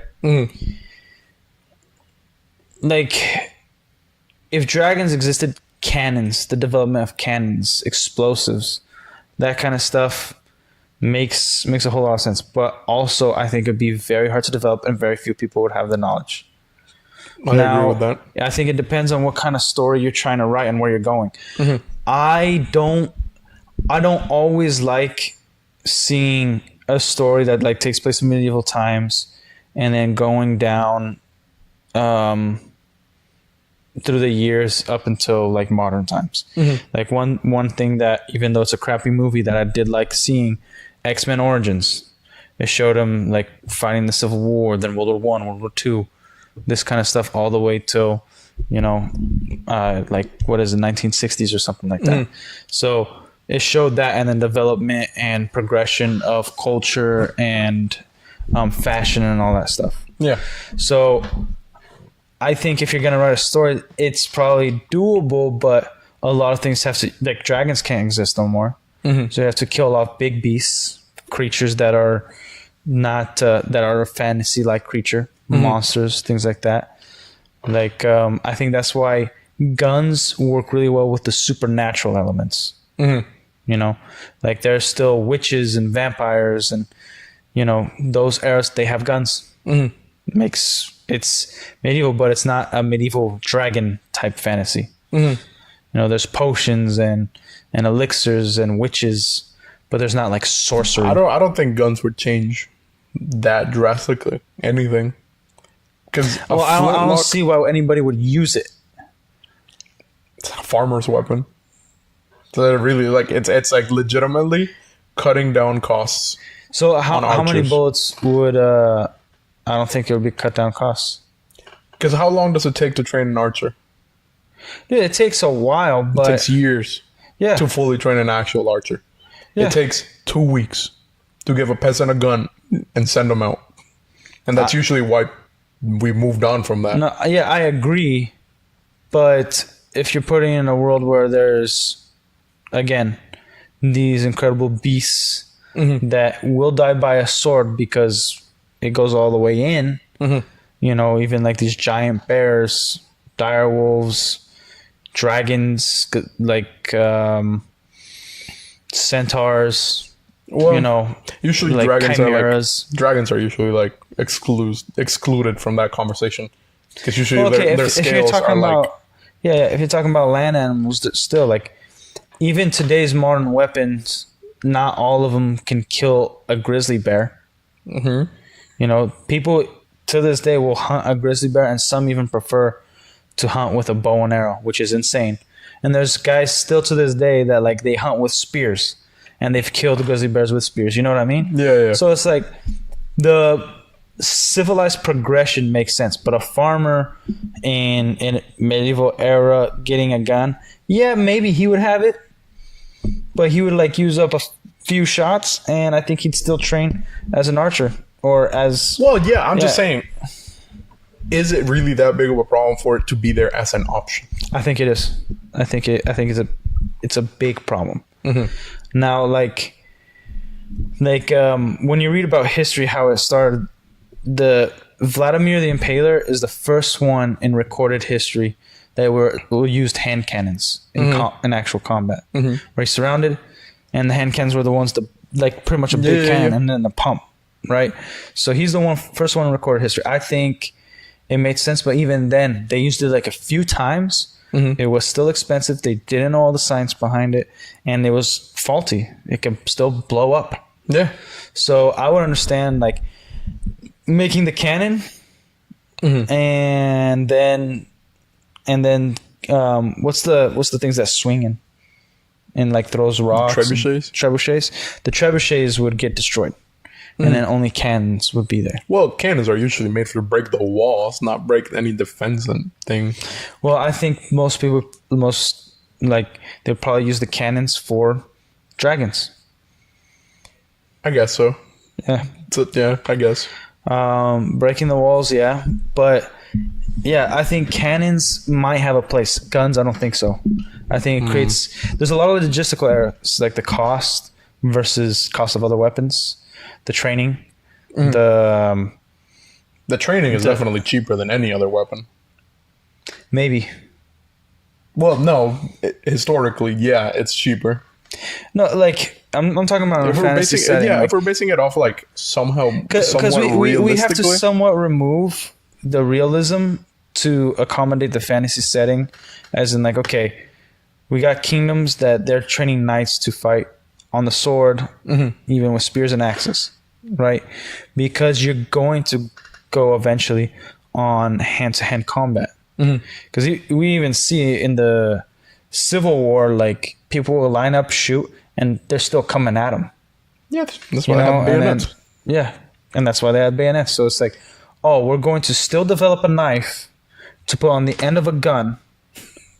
Well, that's even also why you have spearmen. Though we can just have the spearmen, but still, like you're still gonna have to train them. Like bayonets, they still train them on how to do it. Barely. It's barely. literally holding a spear. Yeah, but in a fantasy setting, it's like, why would we have these little things? Like, I get it for assassinations, possibly. You know, I get it for going into a city in a setting, you know, a party where it's like maybe you have to run through the window and you can get them from far. But then again, poison would still do that. A good knife, sending somebody else. You know, a happy accent, chandelier falling. There's a lot of instances where you wouldn't need it. I think in a fantasy setting, there's too many options that would cancel out a gun. Because if you're talking about warfare, then they shouldn't be that big of a problem. Because if so much cancels it, just their existence there doesn't really change much. I would say it would be an interesting thing if like some have you seen Beauty and the Beast? Like the dad, like, you know, he's an inventor and then he creates one. And then, you know, maybe he mass produces it. Yeah. But let's say they mass produce it. But like it might exist. Not that many people would prefer it. Yeah, and I think it'd be okay to see, you know, some maybe like it would be like a royal thing. Like only lords have it, kings, and it's mainly for show. Like have it there and then you know, and most of the time it won't work, and not a lot of people would like it, and it would be a failed industry. So I think over time it would just, in a fantasy setting, it would just, because the thing of a fantasy setting, it doesn't progress until like for instance, Tolkien's mythology, right? It takes place years before our time, right? But everything, all of that has to end. Magic and all that has to end for a new era to begin, which is our era, right? So if dragons did exist at one time, dinosaurs, it all has to end for a new era. Yeah. So I think fantasy and medieval fantasy needs to stick with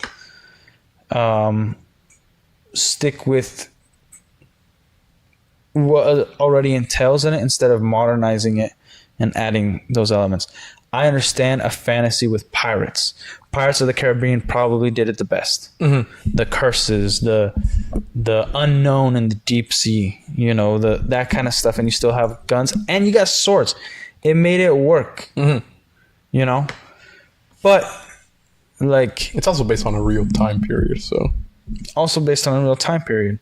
Now we don't need to be based off that, but pirates is kind of hard to do just straight fantasy of pirates. Yeah, you know, because even fantasy, medieval fantasy has their types of pirates. Yeah, you know, like Stannis hired pirates. You know, and I think regardless, the medieval fantasy should not have weapons. I think it's, even if you're the best writer, it's always going to be foreign. It's going to be too foreign for the reader, and it's just not going to feel like a part of the world.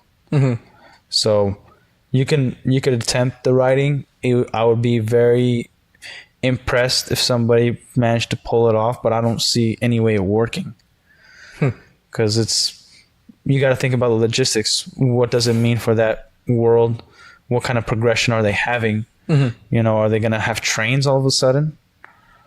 Because the firearm, like gunpowder, is a very important thing for the development of the industrial age.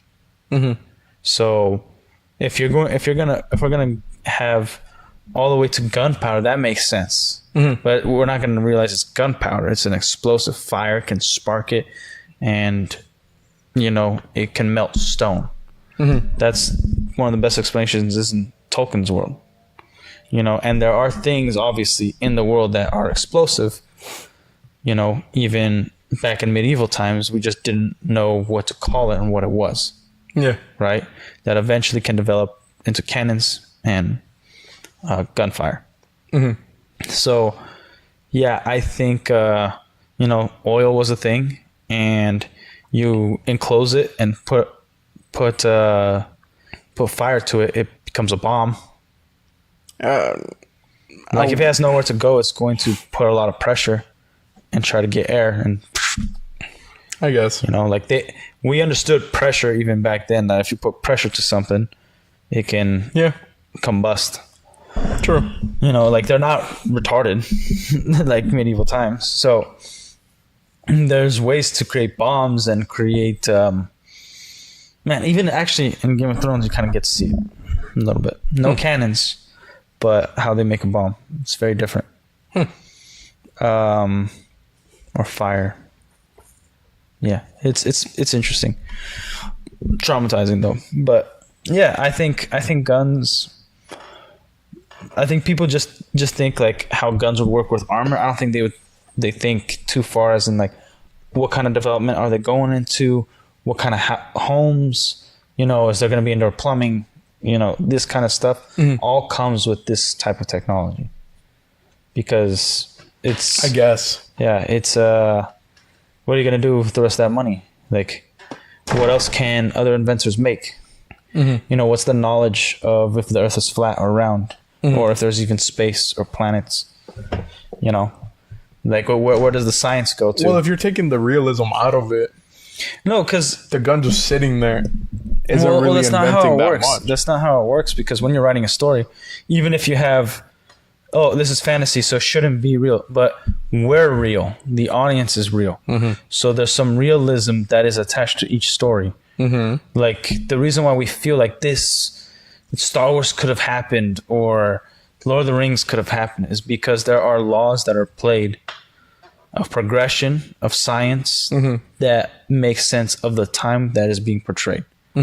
So if we see something where dudes are fighting with swords, there's dragons, and then we see a gun, how far has their development come? Because they gain knowledge of sorcery, they gain knowledge of, you know, different types of buildings. Like these things are of architectures and physicists, and you know the maesters, the, you know, the doctors, they all start to gain more knowledge as they train, as they experiment. So that's not something that you can just take out.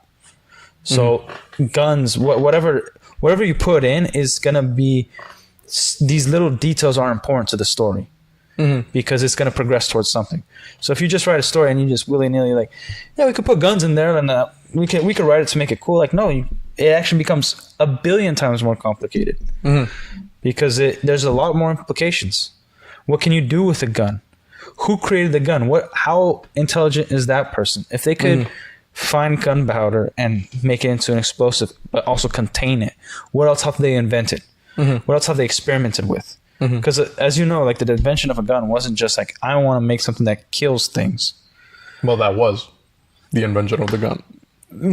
It was a little more complicated. They were inventing other stuff, like what can be an explosive, what can be well, the whole development of the gun was, they saw the Chinese do it, and they thought to themselves, well, hell, wouldn't it be cool to have it in your person? Wait. But they saw the Chinese do it, and then what did the Chinese think? Do we have that knowledge? Or I haven't studied that.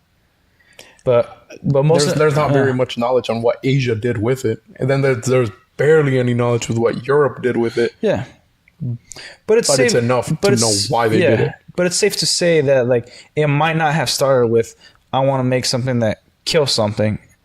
like a lot of our inventions that we have in the world is because somebody was trying to invent something else, and then they kept failing, but they found other inventions throughout while they were focusing on one invention. Well, you see, the whole reason gunpowder is as prominent as it was during the Wild West Yeah. is because throughout the entirety of the medieval period, they were trying to perfect it. And while trying to perfect it, someone thought, hey, how about we use it in warfare?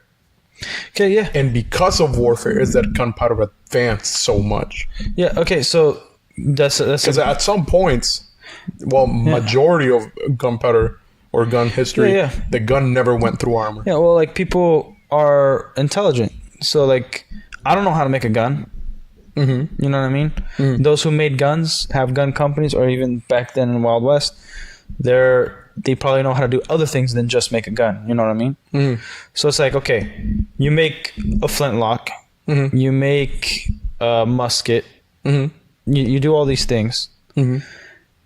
When does it go to a Glock, a revolver, a sniper? We've progressed science to the point of making a gun, mm-hmm. and then how do we make that gun even better? And then that version that we made better, how do we make that even better? So if you introduce guns into fantasy, you're going to have, like, it can't stop there. Yeah, it can, because ultimately it's your choice to stop it there. Okay. Because the way fantasy works, it's self-contained. Fantasy never goes out of fantasy, no matter how far it advances. Okay. Never. But yes, I understand that. But it advances to certain different things, like architecture. Mm-hmm. Just don't even magic. Mm-hmm. Okay. Other things advance because it's part of that world. Mm-hmm. You know, it's like, it's almost like, what if these things existed and this never happened? Mm-hmm. This person never existed. But if you introduce guns, you're introducing a specific progression. You can't just write, this is all we get, and then that's it. That's really crappy writing. Mm-hmm. Like, okay, if we developed all the way to this, then by our own knowledge, by the time we had guns, what else did we develop? We developed these things, and these things. And so therefore, maybe we don't have to put it in this world, but we have to put something similar that would help us attach to these guns to make this world believable. And then we also have to make sure that there is a bigger progression after that.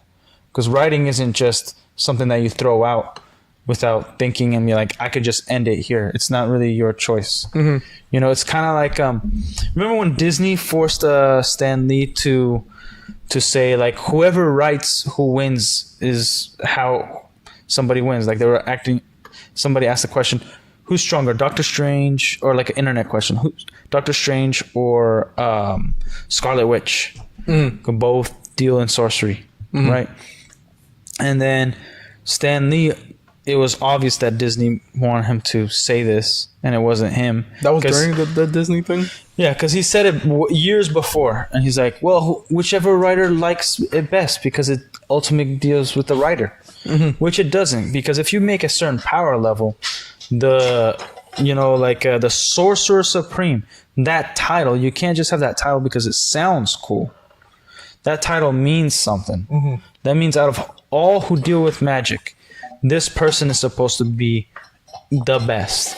Mm-hmm. You know, and now if Scarlet Witch is a good guy, she can't be the best because she's not going to have the same knowledge. Now she's a bad guy, she could go after knowledge that's forbidden, mm-hmm. and then be a rival to the Sorcerer Supreme, which then he would in turn have to even get stronger. Mm-hmm. So then you can't just be like, oh, I like Scarlet Witch better as a character, so I'm going to make them better than the Sorcerer Supreme. Mm-hmm. You know? Like, there's rules within the things you create. Mm-hmm. Like, you can't, like, that's why we can see, like, through the writing when something really sucks, like Rebel Moon. It isn't just about the plot and, like, their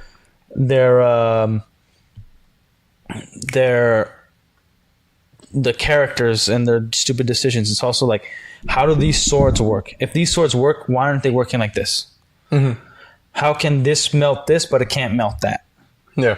You know what I mean? Mm-hmm. Like, oh, if there's a specific steel that stops a lightsaber, great.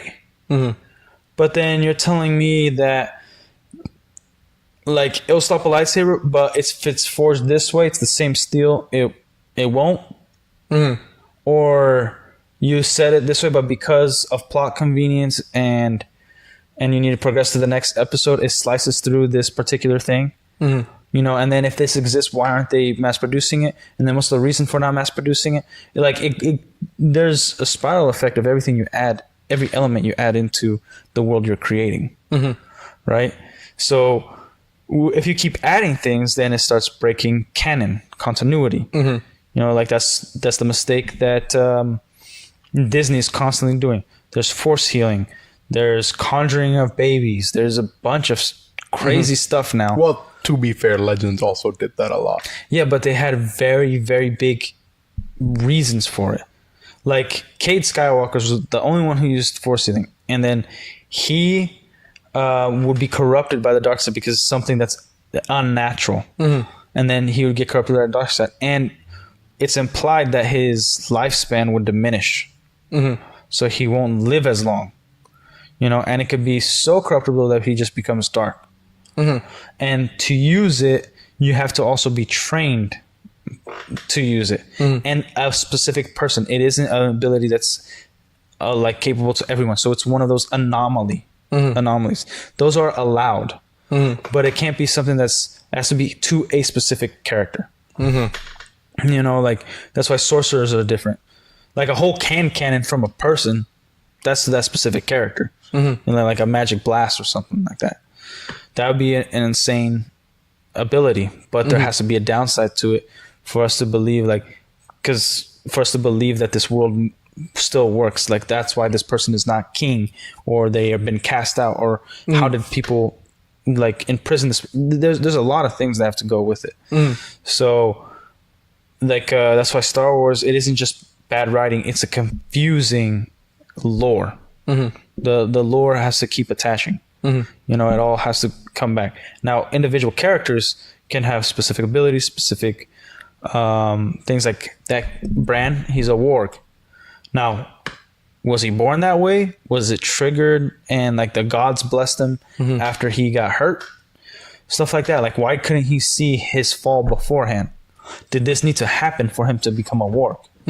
Things like that. And those are the kind of mysteries that don't need to be answered, but it's what we get, right? Okay. And he has this handicap. The other one, he's protected by his sister, so maybe he also falls in and out, and, like, he can't protect himself. As we saw the other warg, he does have to be still, and everybody's watching him. So in order for him to be able to see that stuff, it's already implied that you can't see yourself, like, be yourself and be in the eyes of an animal. You know. In a way, it's like Far Cry. Yeah. So there's a lot of things that you can do, like, to one individual character. But if you're going to mass produce something, or even have little elements of it, you're going to have to write some sort of progression after that. Okay. And now the other one. Dinosaurs or any type of prehistoric animal. In fantasy. I think they work. I think they can't be everywhere. No, well, yeah. Because creatures are creatures, and they're not to be understood completely. Like, till this day, we still study dogs, you know, and behaviors and things like that. So we'll never have a full understanding, as far as we know. Yeah, we don't have a full understanding of every creature that's in existence. You know, like, and we still discover things, and just because we discover them, we just accept them. But if you really think about some of the animals that are normal around us, it's a crazy thing to exist. You know, like, tigers are an insane thing to wrap your head around, that these things roam around and kill us all the time. You know, like, it's like, yeah, we see in videos and movies and the zoo, but this is a killing machine that is heavier than us and has one clear goal. You know, gorillas, whales, these are massive things. Whales are the biggest thing on earth right now. They're actually considered scarier than sharks because of their massive size. Like these things are alive and they're bigger than this room. That's like take out the picture of whales, just an animal that's bigger than your regular apartment. Yeah. Like they're already crazy to think about. And so like that's why Jurassic Park also works. They're dinosaurs in a modern time. Mm-hmm. And the first movie made it work. Yeah. Like it's a very, very well thought out story. Good writing. They use DNA, all that stuff. It works. If you put it in a medieval setting, it also works. But it can't just be dinosaurs. No, yeah, I know. That's You why I know. said prehistoric creatures. Yeah. So like dinosaurs mixed with dragons, and then there has to be. I think those have to have specific rules. Like Jurassic Park had them on an island. That would probably make sense. Because I would say it's like with every creature, they're only found in certain parts Yeah. of the world. well, like that's why dragons are so versatile is because they have wings. They can fly around. But dinosaurs, you have to think, okay, if dinosaurs exist and they were roaming the entire Earth, right? What happened so man can progress out of the cave mind into building kingdoms and castles and cities? So there has to be some way for us to wrap our head like, oh, okay, meteor drop. Okay, maybe it killed out a few of the dinosaurs. Maybe some civilizations got to empty desert land where no dinosaur would go. You know, and now they're on the outer walls. Stuff like that. Again, Like- like with every animal, Yeah. I think that's why D&D does so well that they have all these creatures. It's because they put them in just one part of the world. Like they're more common there. Yes, they can appear in other parts, Yeah. but they're more common in that part of the world. Yeah, That's why I like the whole dragons thing with them too. Yeah. Because yes, they're prominent creatures and they can be anywhere they want to be, but they're rare. Like, have you seen the movie Great Wall with Matt Damon? Think so. So I like that. Like they used the Great Wall of China as maybe they did, or just the wall. Yeah, I'm pretty sure it's the Great Wall of China that they I think used. so. I like that lore. Like they built that wall to keep out these creatures. You know, so like, did somebody build a kingdom where they knew the creatures would eventually get there, but it was to keep them out? And maybe like What are those things yeah. even supposed to be? dude, I don't freaking know. It's been a while since I watched that movie. It's been an eternity Yeah, too. but yeah, like I think people have to, if they're gonna write something, they have to understand the world that they're creating and make sure that the ending is satisfying. Where even if there's other wars, you could write it, but you don't have to. You could write other histories. That makes me But you want don't to have make to. you watch Primal. Because that's also a fantasy world. Yeah, Devin's told me about it. Has he? Yeah, What do you say? the cartoon, right? Yeah, he says he freaking loves it. Yeah, it's awesome. yeah. You would love it. There's a lot of It's things a I bit need on to the watch. gory side. Yeah. But There's a lot of things I need to watch. Yeah, but like cartoon gore, I'm pretty cool with. episodes are also pretty short. Yeah. So I think it's no problem to write something however you want to, but you do got to understand that you're creating more than just that item, No, that yeah. creature. Like, dude, flying chimeras, big issue. If you're gonna introduce it with dragons, They created with magic. yeah, like they're creating magic. So like, what other abilities are they gonna have? Like, is there a counter ability to dragons if you're gonna have dragons in the same world? And are they gonna be able to fly together? But because of one has a different strength than the other, like there's gonna be a lot of things of like, why isn't this creature extinct? Yeah, I don't know. Let me just say, the dragon breathes fire, and dragons usually have elemental powers. I know, but Chimeras are you don't. gonna have to write the chimeras differently to keep them around in your story? Like, okay, let's say you love chimeras and like you just have to have a chimera in your story. Okay, well, are they going to be impervious to fire for some reason? What kind of sorcery was used? I think Like, I think it's just the was it whole- sorcery? Was it something that was created? Was it a deformity that's like an anomaly? Like, is it just literally two lion heads with wings and that's it?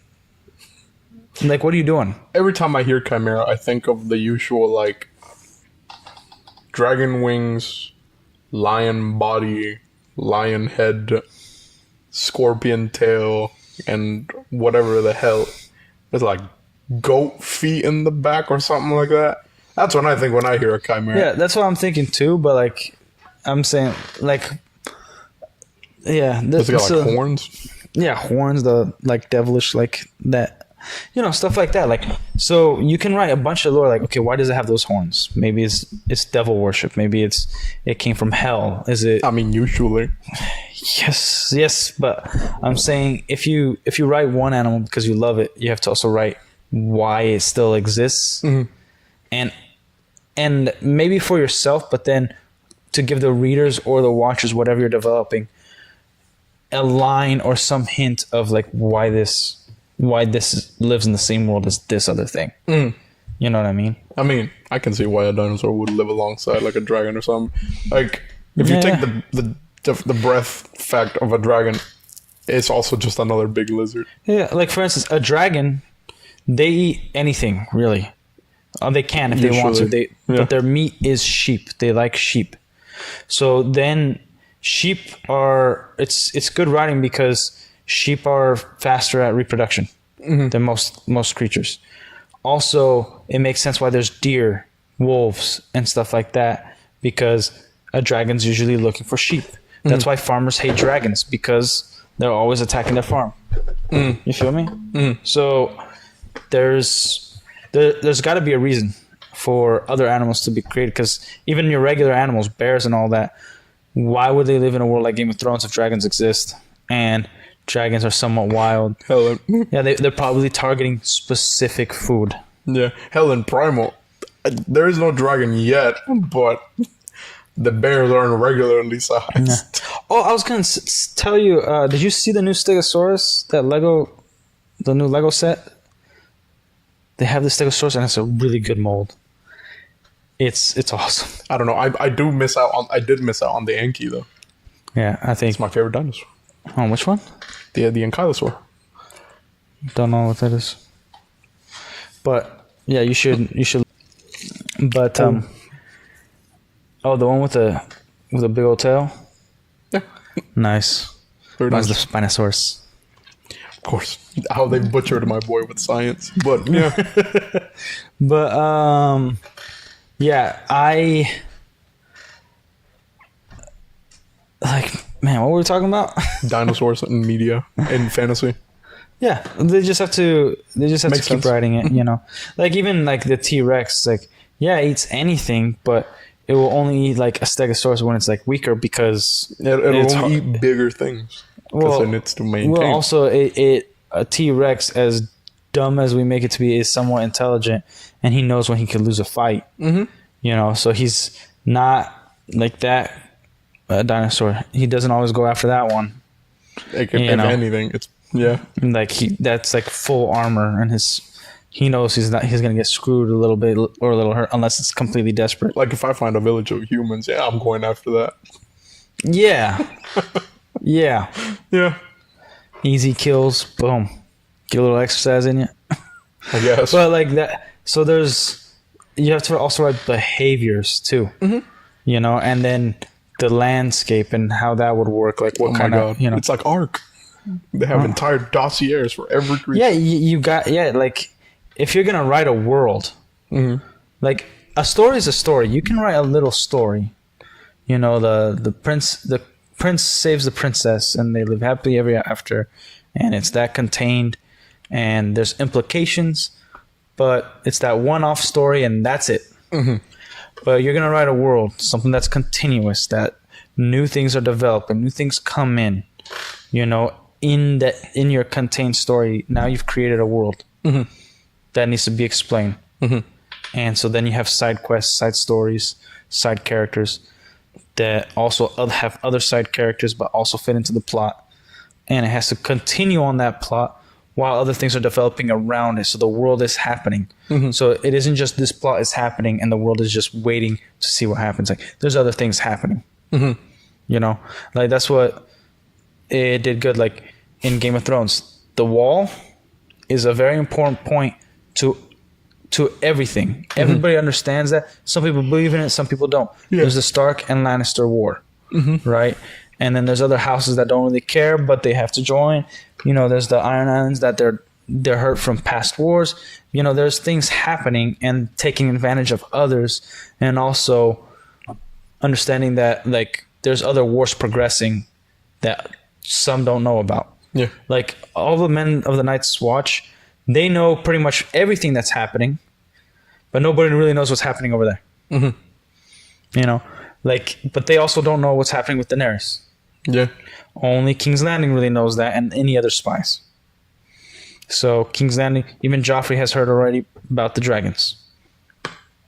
So there's things happening around the world, and it doesn't stop, and that's what makes it good. But they're all following into this story. Like the people we're following, that something's happening somewhere else. Their goal is to get to the Iron Throne. You know, the Night's Watch, their goal is to protect the realms. You know, that like so it's connected. Yeah. You know what I mean? So you've created a world, and it's much bigger than your contained story. Mm-hmm. So that has to make sense. The threat has to be a true threat. You know, like how that threat comes to life, and everybody's been working to fight against this threat has to make sense. The battles and how difficult it is to kill this thing has to make sense. Mm-hmm. So yeah. Like, speaking of that, did you ever mention anything about A Song of Ice and Fire? What was it supposed to be? Just like another like book that goes along with it? Okay, Song of Ice and Fire is, I think, the House of the Dragon book. Okay. Now, okay. The way George R. R. Martin wrote it is by 3 unreliable narrators. Mm-hmm. 3. So it's these 3 people speaking of what they think happened and from their perspective. Mm-hmm. So things could be different or not, depending on the truth of what's actually supposed to happen. Mm-hmm. So that's what's different than the Game of Thrones books, from what I know. No, but yeah, like yeah, because I was asking because a lot of people hate that book. When you said that, I was looking around and I remember hearing about like another fantasy like Little War game that had a medieval sense to it, and I looked into it. And there is one that's called A Song of Ice and Fire. And after hearing that, I was like, so what universe is this supposed to be tied to? And probably Game of Thrones, it's just Game of Thrones. Yeah. Like it's just in its entirety. Like every faction has a mini. And I was, man, that's crazy. Where are the dragons at? Because there's also no dragons. Yeah. It's like doomed to never have a dragon. Dude, yeah, there's issues, man. But like there's some retarded things that the House of the Dragon did do. Mm-hmm. That's like, because they took liberties in changing some things, right? Uh-huh. Which you could say like, oh yeah, so I believe this part more than the book because they weren't there to see this play out. And you know, we get and Game of Thrones kind of sets it up that it's okay to be different from the book because of certain lines, like where Cersei says, when you're a king, you will make up what happened. Mm-hmm. Like what you write is history. Mm-hmm. It doesn't matter what actually happened. It says to Joffrey about the direwolf stuff. And you save the girls or whatever. So when we watch something like House of the Dragon, we buy it sometimes if it's different from the books, especially because we already have the knowledge that it's unreliable narrators. Like, oh, so this is what really happened versus what we were told in the books. Yeah. But then there's something really dumb that one of the main chicks that was one of my favorite characters. She would have been my favorite character overall if she didn't do this one retarded thing, which I think everybody who's watched House of the Dragon knows. We didn't buy it. Mm-hmm. And it was very different from the books. And so it's like, okay, yeah, no. Mm-hmm. So it like there's that interesting aspect of what we're going to get in the House of Dragon. Like, again, House of Dragon, awesome battle that we had. Writing is really good, but it is not perfect. They made mistakes, and it's prevalent. They pay the weight of a big battle worth the wait. Completely worth the wait. Some things happen that might have been dumb and not interesting, or okay. So I'll give you a mini spoiler, not really that big. Mm-hmm. All right, so there's this chick. She is a whore. Okay. But then she becomes almost like a master of whispers in a way, but for herself. Okay? Then events happen, blah, blah, blah. Fast forward. Rhaenyra captures her, and she gives some information to Rhaenyra. But Rhaenyra has made a lot of mistakes. She sees the good in people, kind of like her dad, and tries to broker peace as much as possible. Good trait to have, but she's made mistakes, right? And that's okay to have character mistakes versus writing mistakes. But then at this point, someone who's already betrayed her, looked out for her own self-interest, used to bang her husband, and even when she was young,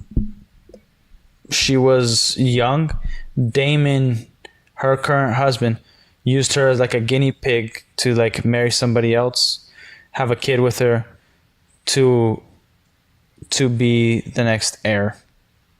In a way, like it might not be super well. Like I could explain it better, but yeah. Long story short, she has her, and then she decides to release her back to King's Landing. Right. Big problem with that. So a guy infiltrated, but he was in full King's Guard armor. And it was very convenient that she so happens to see him as she's gonna port the boat. Right. And it's like, yeah, that was, and like she's the one that sees it. So then she warns the guards and stops the dude from killing the queen. And then she's like, oh, I'm in your debt. And I think it was more to show like, oh, Rhaenyra does make good decision and to prop her up. But it was stupid the way they did it. They could have, how I would have wrote it was like, okay, Rhaenyra's, everything happens, but Rhaenyra's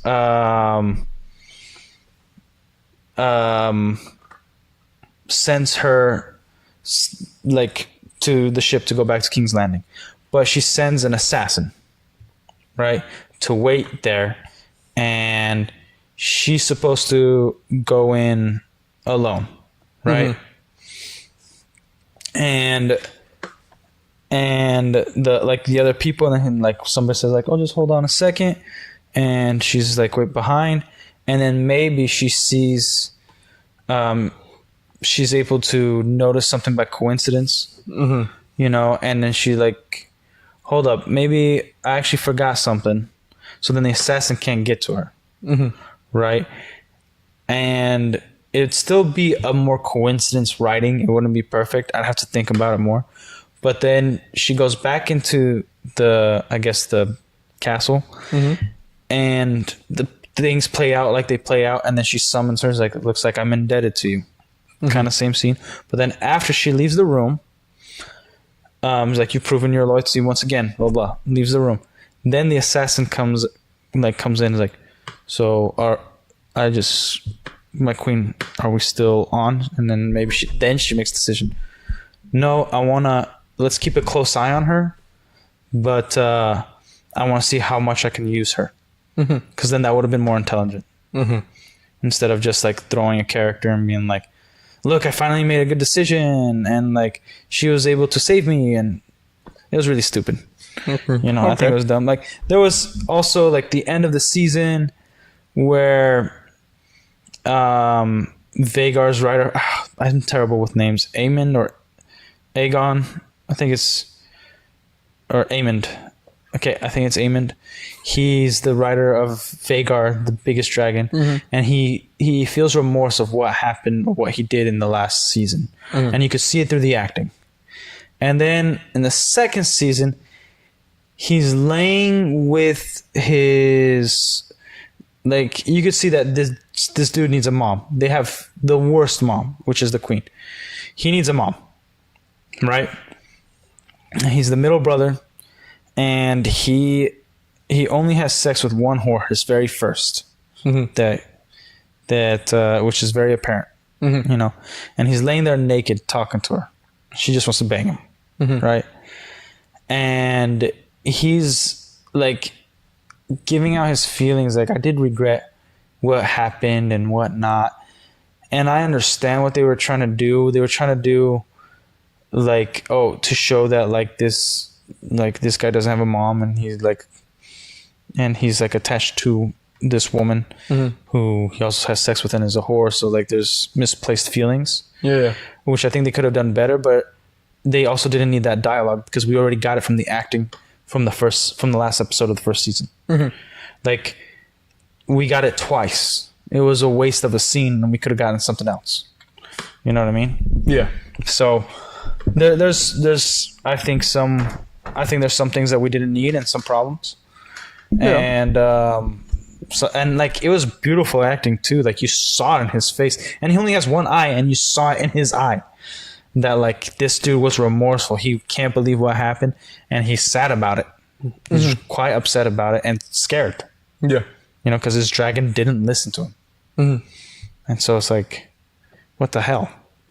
Yeah. You know, that like we're already scared if like I could just imagine how scary it is if the dog you own disobeyed you and did something drastic. You know, like, I used to be friends with this guy. He was a cop, and he had a husky, and he rescued the husky when he was little and all that, and you know, grew up with the family. And then all of a sudden, the husky, he's playing with one of his kids, and the husky takes a big old bite here and like rips his son's ear.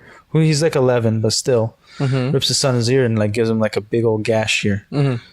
And like, he's been around dogs like his whole life, so he knows what that is. And he's also a police officer, so they had to put the dog down. He gave it away, and he recommended them to put the dog down, but he knows that that's going to happen to his other kids or even him. You know, and so that's already scary. Now imagine a giant dragon, and the biggest one in the world isn't listening to his master. Yeah. You're going to be scared to even approach that dragon, let alone ride it. And possibly if that dragon feels the lack of confidence in you, he's like, what the hell's going on? Can attack you. But luckily, this guy is a sociopath as well. So he's just going to be upset that his dragon didn't listen to him in that connection, and he's going to ride it again. So there's that. Okay, cool. So like, because of the character writing, that's something that would be a lot more normal, of like being scared of your own creature, animal that you've tamed, because they're not following your orders completely.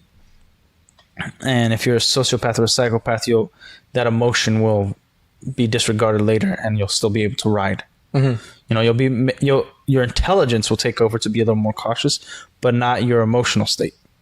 Right? So it makes sense that this character will ride it again probably without any issue. Yeah. Right? Okay. So there's good writing where it just shows emotion. Like, even if they didn't plan that, that's good writing. Yeah. Okay. Like, man. So I went off on a tangent. Like, no, you're good. Yeah, like, you're good. Like, I love writing, and I like it when it actually makes freaking sense. Yeah. I hate it when they're like, oh, just watch it for the enjoyment, man. Like, lick my balls, dude. I don't want to watch for just the enjoyment. I want to enjoy perfection. I want to be able to enjoy this time and time again. Like, I don't want to enjoy for the magic of seeing it one time. Because then I know if it's going to be retarded. I'm like, I wasted my time with this. You know? And I think why I'm okay with going back to Game of Thrones, because it's literally the last 2 seasons and half of season 6, which is garbage. And like a good moments and good episode here and there. Okay. Yeah. And again, George R.R. Martin wants to do 10 seasons. Yeah. And he wanted to wait till the book was finished, which he probably would have finished it, but I think he got too scared of the woke crowd. That's what I think. Yeah. Because this fool, man, 3,000-page manuscript? Are you kidding me, dude? Yep. Half of that is rape. No, and it's like, I hope this dude, and like, this guy has gone after the fans before, but I hope he understands at some level how and appreciates the world that he's created, that people are such big fans that even though they got screwed over with the show and read the books and there's no conclusion to these stories, after 14 years or something, They're still waiting for the damn book. That's a high praise to this fool who doesn't deserve it at this point, or at the point of years ago. Like, you wrote a great world, but like, you gotta finish it, man. Nah, man, can't think of another rape scene. I think he thought of too many, actually. Actually, I think 1,000 manuscripts is just of rape. I think he just wrote so much he just can't think of another one. I think he just went through every possibility he could have and still can't think of another. He still hasn't dealt with bestiality. Or maybe he has. I doubt it, because they mention horses a lot. Yeah. Good Lord. Yeah, hell, one of the lines is, oh, you could easily, some shit along the lines of, oh, it'll be easier for you to like seduce his whores than him or whatever. And I was like, well, what the hell? This is like the 6th time you guys mentioned, like, as a passing comment, sleeping with a horse. Who's effing these horses? The horses do not appreciate these comments. I doubt it. That just remind me of Brokeback Mountain from the horse's point of view. Oh man, those guys must be real good friends. Yeah, they're there until quite a long time. Let's see if they're okay. Oh my gosh, run, man, run! Oh my eyes. So, final thoughts on everything. Okay, like, you're the one that watched it. I know you gave it 6 out of 10, but how about enjoyment level? What's the rating on that? So far, you're on episode 3 of season 3. So far, the whole time, you're like, dude, you're binging it. I want the people to know that, like, this fool has been on it. Like, I think yesterday he was the beginning of season 2, and now he's on season 3. Like, and he claims that he's not gonna sleep so he could finish season 3. So, season 1, least enjoyable so far. The one with the most lore dumps for sure. I like it, not as much as the second season. So like first season, like the most I'll give it's like a 7.5 maybe. Second season, starting to loving it. Yeah, was loving it. I'll give it like an 8, like an 8 enjoyment level. And then I guess I'll see how the third season goes. Because as of right now, pretty good. Hope to see some more of John for sure. I think he didn't get enough last season. I hope to see a little more dragon action. I think it's in this season that whole like Colosseum thing happens, but hopefully it's the season. The Colosseum. It's like in the middle of some desert. It's always with them in the desert. It's like a little weird Colosseum thing. And the dragons are a little more grown. Not like fully grown, but like maybe the size of a bear at this point. And then like some dude like I'm not sure. stabs him. And he just like turns to him and burns him. I was like... Yeah, I'd be pissed too. That was my kind of scene. Yeah, because like what? They start like stabbing them or whatever. And then he looks at Daenerys and then like it's waiting for her to say something. And then I guess she just like stares at him, like getting stabbed. And then I guess the dragon just takes matters into his own because he like F this, boom! Yeah, burns the guy alive. Speaking of dragon, ooh, check it out. Yeah, they're like so good. A little bigger than that at this point. No. Oh, then this, yeah. Then this toy. Actually, they're probably as big as like the Squirtle right now. Yeah, because Smaug is much bigger than all the dragons. I was talking about the toy. I know. Now I know that. Besides that, I'm liking it. Hoping I'll got a lot more to say next time. Also love the war between the Lannisters and the Starks is just literally the wolf versus the lion. It's nice. That's cool. Yeah, that's cool. It's got a ring to it. Their sigil. Yeah. Baratheon was a stag. Stag, yeah. I love when Arya I love those little quips when Arya's little and she's just like, it's a stag, you idiot. It's not a Lannister, it's a Baratheon. Yeah. And then she's like, oh, 7 hells. And then like, I don't know if the actor thought it was funny, Sean Bean or whatever, but I love that little like father-daughter, like he kind of like just chuckles and like has to look down because it's a serious thing, and he's just like, he just loves being a dad and being with his kids, you know. Mm-hmm. Yeah. But yeah, I guess we're signing off, and then we'll see you guys on the next one. All right, peace out, fools. Oh, the Geek Militia.